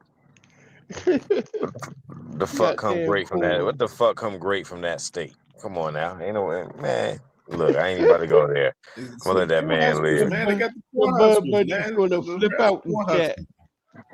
What's that? I said the They Bud got the Buddy's corn gonna flip out. huskers out there, man. You know what I'm saying? What the fuck is that? Talking What about the fuck is that? Nebraska football team, Nebraska Oh, State. Yeah, yeah. I Nebraska. say, yeah. I didn't know. They Yeah. got I didn't Bud even know what that Crawford. You know what I was. mean? They got Bud Crawford. They got Steven Nelson. You know what I mean? They got Matt. Bud Crawford, the legend up there, man. He is Nebraska. You know what I mean? He is Omaha. You know what I I mean? know, that's crazy. I couldn't find a more laughable reason to laugh at a state. Like plain and simple, Nebraska sounds like a very funny place You to be be. seeing that he went out to the tunnels at the Nebraska games, man. At the college football games, man. Yep. He be out there. Oh my god. With all his baby mamas. He probably got about 20 kids. I'm just lying, Damn. yo. I'm saying a hypothesis. The way that 20 girl was, BMs is crazy. you see the way that bro was like flipping on him when they was at the fight. I was like, yo, Bud, you supposed to ignore. He up there going, yeah, pow, pow. Like, what this nigga doing, yo? This nigga's stupid, yo. Nah, he a cornball, man. He a cornball. Like I said, you know, you see the footprint, man. He left the sport the way that it is, you know, for a reason. It's in shambles like it is for a reason. Because when you allow somebody who ain't supposed to be in a position, you know, you give the wrong motherfucker power, they gonna fuck shit up. You know, plain and simple. You can't. You just. You know, like you see where the sport is right now, and it's not by coincidence that it happened how it happened. But everybody will act like it's not because, or you know, it's incidental or coincidental more so, or whatever. But I just feel like all of this is a product of, you know, this is what happened. This is why the belts don't mean nothing. This is why, you know, damn near nothing in boxing means nothing anymore. Motherfuckers could jump wherever and then ride off into the sunset. They don't have nothing to prove. They beat the sport. They're too good for everybody. You know, and he said, I ain't trying to hear. I'm sick of all that pussy shit, man. I just I'm wondering. You know what I'm wondering? I'm wondering when Shakur going to get stripped of that 140 belt, since he have no intentions on defending it. He not. Did he give up? He give up the belt yet? He not. No, hell no. They gonna keep him. He gonna keep that title. Watch for. They gonna keep that title. Salute to No More Sleepwalker with the $2 banger. He said, "Has Bud had any undisputed title defenses?" Nope. Not a one. Nope. None. Nah, but it's That's Bob's the fault. fucking part too about that shit. It's Bob and everybody else's fault, though. Yeah, not his. And he the fighter, especially when he became independent. And still But didn't maybe pay it's any our fault. sanctioning Maybe it's a fees. black fan. It's a black American fan because we don't support our black fighters. You know, he did try to say that. Hold up. He did Bud try to said say we that a one bunch of time. broke. Didn't he say we were some broke motherfuckers? In fact, he did. You know, in fact, he did. So you know that's why he over there building sandcastles in Saudi Arabia right now. And holding hands in the sun in the sunset with Turkey. That's some nasty work to see men holding hands. I'm like, yo, come on. Culture my ass. I ain't doing that shit. Try to grab my hand. Yo, what you doing, man? Only my woman hold my hand on my kids when they was little. What are you talking about? It's in our culture that we hold hands. Yo, that's your culture. That ain't me. You know what I mean? Them walking out. I'm like, Juke, what's good, Juke? What's up, Juke? Oh no, she busy right now. Hey Cam, I see they had a face off with Oshaki and Ford. Yeah. Oh, you talking about from the press conference? Yeah. Yeah, for the press conference, probably. Yeah, from a few days ago, from last week. Yeah. Oshaki. Yeah, man. You ain't what? Did you miss the press conference last week? Yeah, I missed it. Damn, you missed the press conference. Damn, I played one little clip from it. I did see Nod Cigar talk. I saw that Yeah, I reacted to that. The one that you reacted to. That I saw when you reacted, saw your reaction. Then I went back and I watched it over again last night. Oh man, they was laughing at that dumbass dude. They was laughing at ass right here. Here you go. Here you go. One of it right here. Punish you. I'm gonna have you. You gonna have to show your me. Daddy, everybody over there. You keep saying. Can you stop? We gonna look like your daddy after May 30th. You know who I was talking about in Arizona. Me and you fighting, right? Me and you fighting, right? Why you keep bringing up another?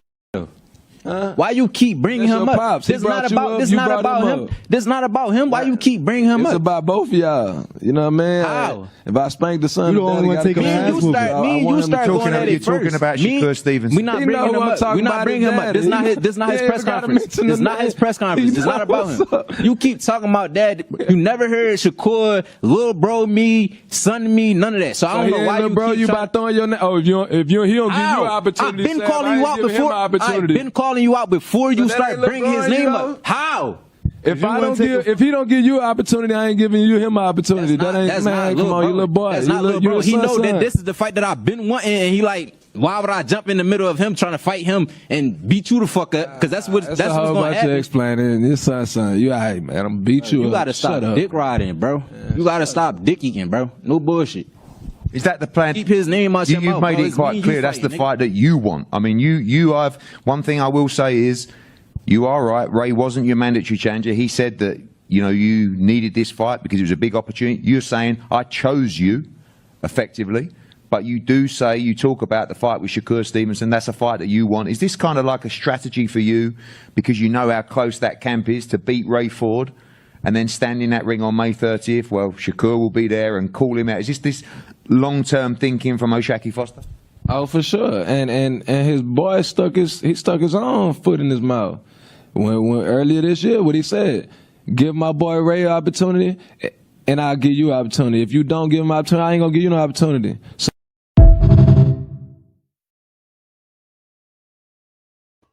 Man, he be little broing the hell out of motherfucker Raymond Ford ass. You know what I mean? I'm like, yo, he beat that man clear. He been little boy on from day one, from the first face off they had Arizona on the Navarrete and Nunes fight. Yep. All the way back then. He always been Shakur little boy. What else would he say? You beat him and I'll give you an opportunity. Fight my son, basically. You know what I mean? I'm like, damn. That's the same way he did Keyshawn. He did Keyshawn the same way. Man. And them dummies that's sitting up there, what do he got on these niggas to make them look like a bunch of little puppies, man? He grown ass men. Grown ass man. Oh, they hate it with. Oh, you already know the vibes, man. You know the vibes with it. Man, what's up with this meeting? Why are we here? Guys, I have brought you here today to propose my plan. I don't like to lose. This is my plan to prevent all of us from losing. Let's pretend we are brothers. We won't have to fight each other. I made a contract to make sure we all agree to not fight each other. Each other. Yo, that's a good idea. Let's do it. But Shakur, we are in the same division. What will we do if we're forced to fight? Listen, I will get all of the belts for us. You tell everyone you don't care about the belts. That way, no one can force us to fight, brother. But Shakur, what if I outgrow my division and I have to move up to yours? Listen, little Ray, when I move up, you move up. And come train at my gym so that we will never fight. What about us, Shakur? We are both champions at 140. Gary, tell him you want to fight me last. When the time comes, I will move divisions, little bro. Shakur, what about when you move up? I don't want to fight you, bro. Richardson, sign to Zuffa so that we won't fight. Before you sign, call me out so that it is not suspicious.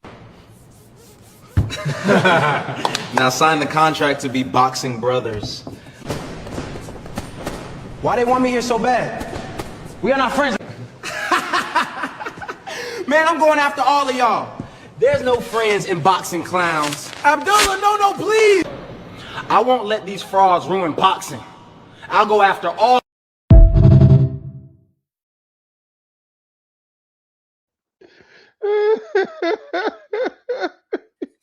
There's no friends in boxing. Blue don't like that shit. I know Blue don't like it. Blue don't like that shit.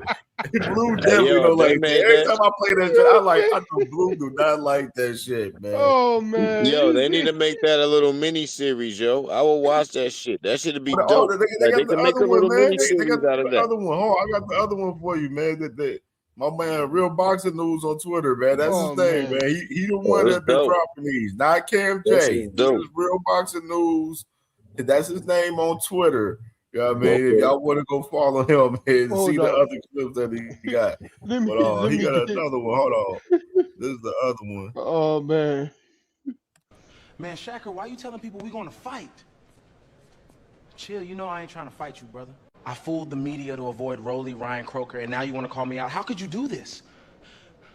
Truthfully, since Tank has been out the game, nobody cares about me. I just wanted some attention. We left 135 because it was too hot. We were already ready to go to 40, and now you want to do the same thing at 47? This is Debo division, y'all dig? Take a chill pill, Bill. I don't want to fight anybody. If it was up to me, I would just make everyone my boxing brother to protect my O. I already called out everyone in my division, Rowley, Ryan, and Croker, but I just do that to stay relevant. I don't really want to fight them. That's why I was scared when I saw the media talk about us fighting. Guys, we don't have to do this. All I ever wanted was my son to be like Tank. I taught Dev to fool the media. Please don't fight my son. Let's team up against Tank Davis instead. Dev, please sign it. We can keep pretending we'll fight, but I want you to be my boxing brother. Do it, Dev. I don't want to see you fight Ryan or Raleigh. You'll get knocked the fuck out again. I couldn't sleep on 420. Haunts me. I can't imagine what that fuck Tank would do to you.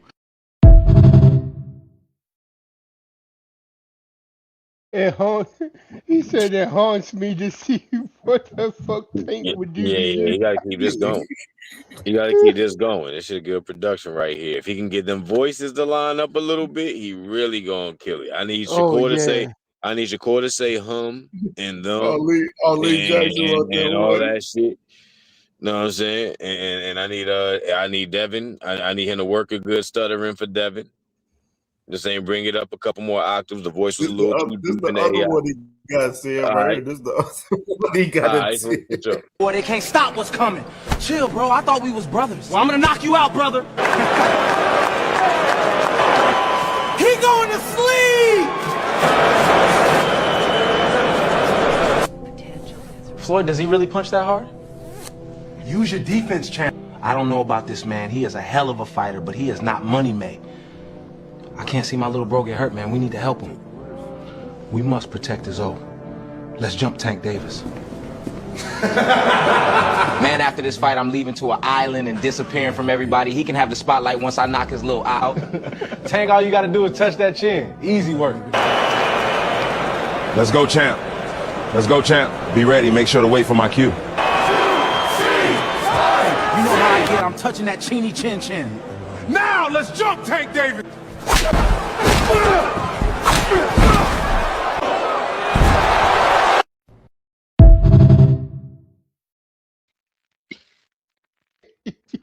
Damn, why you calling them like that?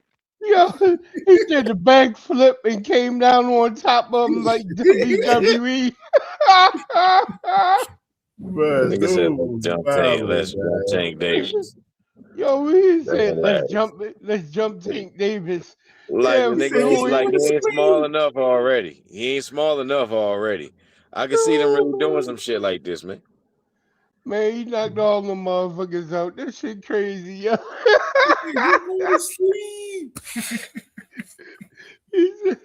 He said, I'm gonna touch that chinny chin chin. Oh man, yo. He said all their ass is going to sleep. He knocked all their asses out, yo. He knocked out Floyd. Yeah, bro. He said we must protect his O. We must protect Shakur at all costs. Because Shakur is one of us. Bruh. That's what I was like, man. These boys was literally up here talking like these boys was cooking, like bro. Man. That boy Ray Davis was getting fish filleted by KO and 2 cents. And he was getting demolished up here, man. Hacker getting cooked per usual. You know what I'm saying? Like shit was crazy. KO body, both of them, yo. Blood on the scene today, man, on CamJNetwork today, per usual today. But it was and a them lot. Niggas still kept trying to fight. And they still kept trying to fight, man. Come on, man. It's over. It's over. You gotta know when to fold them. They like that. They like them crazy ass white boys that you ever fought with them crazy ass white boys that just want to fight all night and shit, drunk as fuck. They like one of them type motherfuckers, man. Like you know what I'm saying? One of them crazy ass biker white boys and some shit. Just want to sit there and sit with you all night and shit. They're just getting their ass whooped and shit. You know what I mean? One of them type motherfuckers, man. Like some weird shit. Man, them niggas crazy, man. They have it, man. I just came up because I swear I touched on this shit yesterday. Just about, like I said, moving the ball court to court and, hiding and going to safe environments while calling people out. And then he just so happened to goes on this series of tweets. It's like, yo, I literally just touched on it. Now I had to come up here because I knew that these clowns were going to get up here and try to defend it. But, you know, Yeah. hey, man, it's exhausting, you know. I mean, barely because it's light work. But at the same time, you know, it's sad that no matter how many facts you present these dudes, you know, like they're going to run from the truth. They're going to run from the truth Yeah. of the narrative, and they can have it. I ain't here to convince nobody. I'm just making sure that the rest of the world that's listening don't get the shit too conflated, and somebody might need a little bit of fire behind the commentary, you know, and yeah, that's where I fall into play, man. But I'm gone, man. You know what I'm saying? Like I said, once again, You hey, you I already know, got Ken. so I'm much. gonna holler at y'all, bro. I ain't gonna lie, but as soon as I seen these tweets last night, I was sitting back. It was like at the 8:30 or some shit like that last night. It was just heading into KO's birthday stream last night. Like I'm like, oh shit, this boy saying he gonna have a field day with this shit tomorrow. I'm like, oh my god, Lord Jesus, my blood come outside and start talking, dog. I'm like, oh man, Sid go have a field fucking day. And this motherfucker, and my nigga Dean coming back live tomorrow. He gonna be back live at 1 tomorrow, man. So Word. I'm gonna be back live tomorrow. I'm gonna be live early tomorrow about like 9:15 on some early shit, man. You know what I mean? So we can definitely tap in. What's my schedule He's gonna be up? You know cooking what on I'm the saying? I'm gonna same sneak shit on one of tomorrow. these days. He Yeah, I'm gonna gonna be sneak on talking. one He of these already days. got For his sure. shit planned and like already. He gonna be talking about this tomorrow. So y'all gonna see this boy thing go crazy tomorrow. When he go live tomorrow for sure. So, For sure, man. Hey, I'm gonna holler back at y'all, bro. for sure, man. You All right, already know the time. Yeah, man. I'm about to go ahead and close it out because Jag Queen, she about to be live. Oh, word. I'm about to go over there. Yeah, bet. Bet. All right, brother. One love, sure. y'all. You Peace already and know the blessings. vibes, man, for sure. Yes, sir. So I don't know what Blue doing. Blue, you still Blue there? Or you Hustle on there? Man. He's still he in the background crying. I don't know what Blue doing. Blue, you still here? Yeah, All right, bro. man. I'm about to close it out, my Hey, good brother. B-More, you better watch your mouth.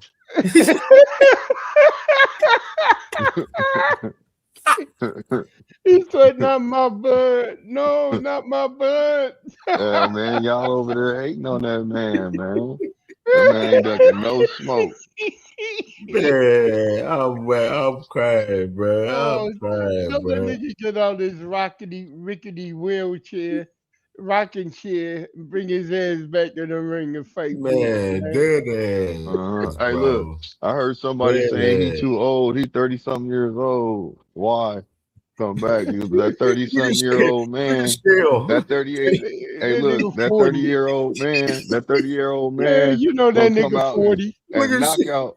Hey, he could be 42. He's still gonna KO. He gonna KO. He ain't gonna KO nobody. He ain't gonna KO Look at Shell's comment right here. Shell said, "Tell Dean cook something else, man. Y'all overcooked this topic today." You say who said what?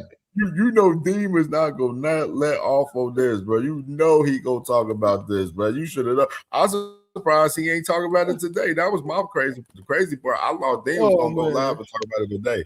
But he ain't gonna lie today. I was like, hey, man, I already know that they ain't gonna talk about that shit tomorrow. And his ass, boom, pop up. He lied tomorrow. I'm like, yeah, they ain't gonna go crazy tomorrow. He gonna go in on Auntie's school, man. That's why I'm gonna go live early because man. I don't want to miss his live tomorrow. You know what I'm saying? I'm gonna cut my show early before 1 tomorrow, man, because that's why I'm gonna go live about like 9:15 tomorrow. So I got some running around to do in the morning, but I know I'm gonna keep an ear out. You know what I mean? I jump in by the time I get home, I jump in. Yeah, because I'm gonna react to that press conference tomorrow too. Like that press conference. I know the press conference was earlier from Benavidez and Zerto, so I'm gonna react to it in the morning. Oh yeah, and I got some other shit check it out. I ain't get to catch up on too, so I got hella shit I'm gonna do tomorrow. So I just let. I'm gonna check it out too. I'm gonna check it out. Plus, I'm gonna go ahead. I gotta peep these games though. But then again, I'm glad I can see everything. You know.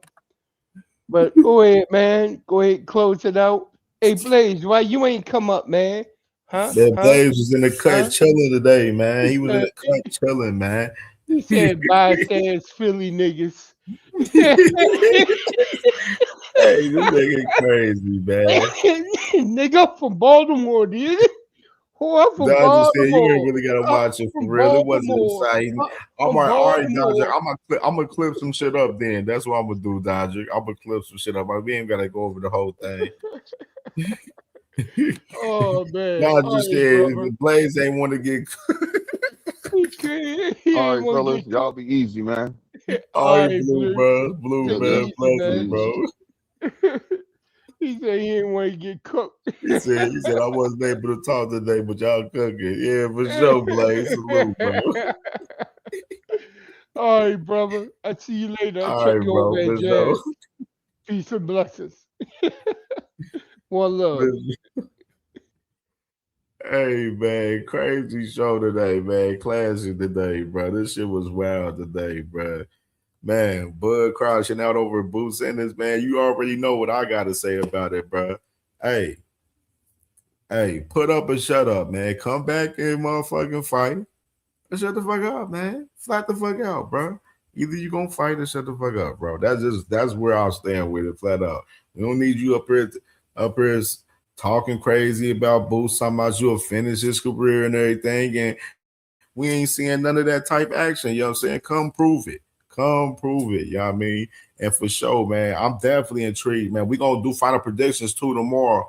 Final predictions for Nawa anyway, and Junto Nakatani tomorrow, man, for sure. Definitely. I'm gonna clip up some of the stuff from the interview. Well, not the interview, from the press conference. We ain't gotta go over the whole press conference. I'm gonna go ahead and clip up some of this, some of the good clips from the press conference, so we can react to some of those shits tomorrow and shit. So definitely, man, we lit tomorrow, man, for sure, man. Salute to y'all, man. Jag Queen Boxing is about to be live, man. Go support my sister, Jag Queen Boxing. She about to be live. So tap in with my sister, man. Salute to her. You know what I'm saying? If y'all not subscribers to Jag Queen Boxing, please subscribe, man. I'm telling you, definitely gonna love her for sure, man. Definitely one of the best in the game doing this shit on the content side, on the boxing shit. You feel me? So definitely, man. Salute to y'all. I will be live tomorrow about 9:15 a.m. tomorrow for sure. You know what I mean? So definitely we can catch Dean live at 1 p.m. You know what I mean? On the Eastern time side. You feel me? So definitely, man. Salute to y'all. Y'all enjoy y'all Thursday evening, y'all Thursday afternoon, man. Classic show today, man. Appreciate all the love and the support today, man. For sure, man. Boxing hackers, hey, right, radio hacker, man. Hey, you live to die another day, man. You know what I'm saying? We'll see you tomorrow. You know what I mean? You know what I'm saying? Come better tomorrow, as I always say. You know what I'm saying? The radio game, man. The radio game died bad today. They died bad today. Ooh, it was ugly today, man. Salute the knockout, man. Happy birthday again to my brother, man. Salute the 2 Cents Boxing, man. My brother Cash Crypto, Dondrick Nell, man. You know what I'm saying? Blue Hustle, man. Be More Bully. Thomas Hill, the commissioner. You know what I'm saying? You know what I mean? All my family, man, in the building today, man. This shit was crazy today. Funny shit today. Funny cook up today. Boys died today. Ooh, boys died bad today. Ooh, damn. The playback. Hey, y'all watch this on the playback. Make sure y'all hit that like button, hit that hype button, man, for sure, man. And subscribe to the channel if you're new to the channel, man, for sure, man. Because this shit, ooh, it got ugly. It got ugly today, bro. It got ugly, brother. like watch. Like for real, bro. But like D1, bro. Like bad. It was bad today, bro. Like, ooh, damn. Them boys, watch. They gonna be probably crying over there tonight. You know what I'm saying? On the Radio Flyer channel. You know what I mean? Cry me a river. Cry me a fucking river, dog. You know what I mean? You dig the fuck out of here. We'll see y'all tomorrow, man. 9 a.m., man. Go tap in with my sister, Jag Queen Boxing, man. Salute to y'all, man. Love y'all.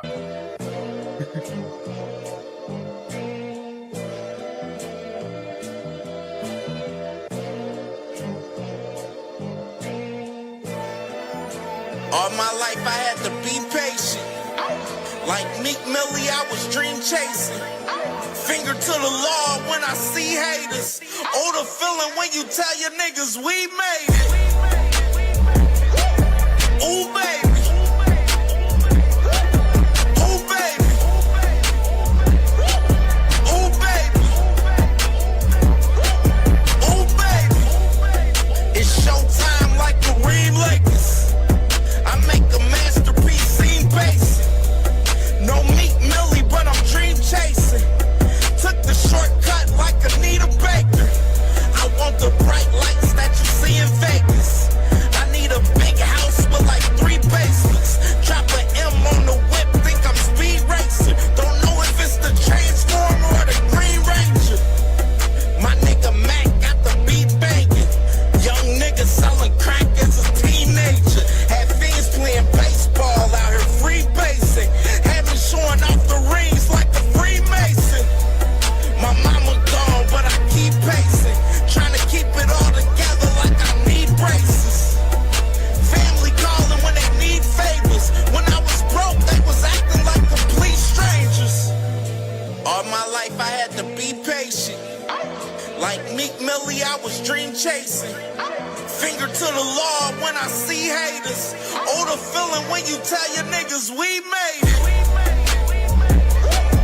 Ooh, baby. Ooh, baby. Ooh, baby.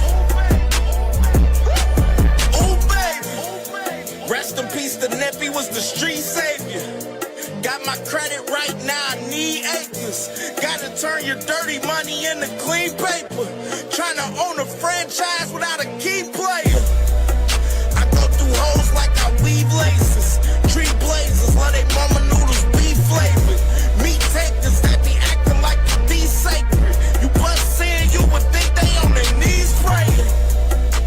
Then I slide like a screensaver. When I'm done, make some scrambled eggs, cheese, bacon. Then it's on to the next, I ain't a speed dater. Little bitch ain't gon' hear from me till weeks later. I don't see no things changing. Kids still dodging bullets like they seen Matrix. These young niggas really need saving, but OGs won't teach them that the street's dangerous. All my life I had to be patient. Like Meek Millie, I was dream chasing.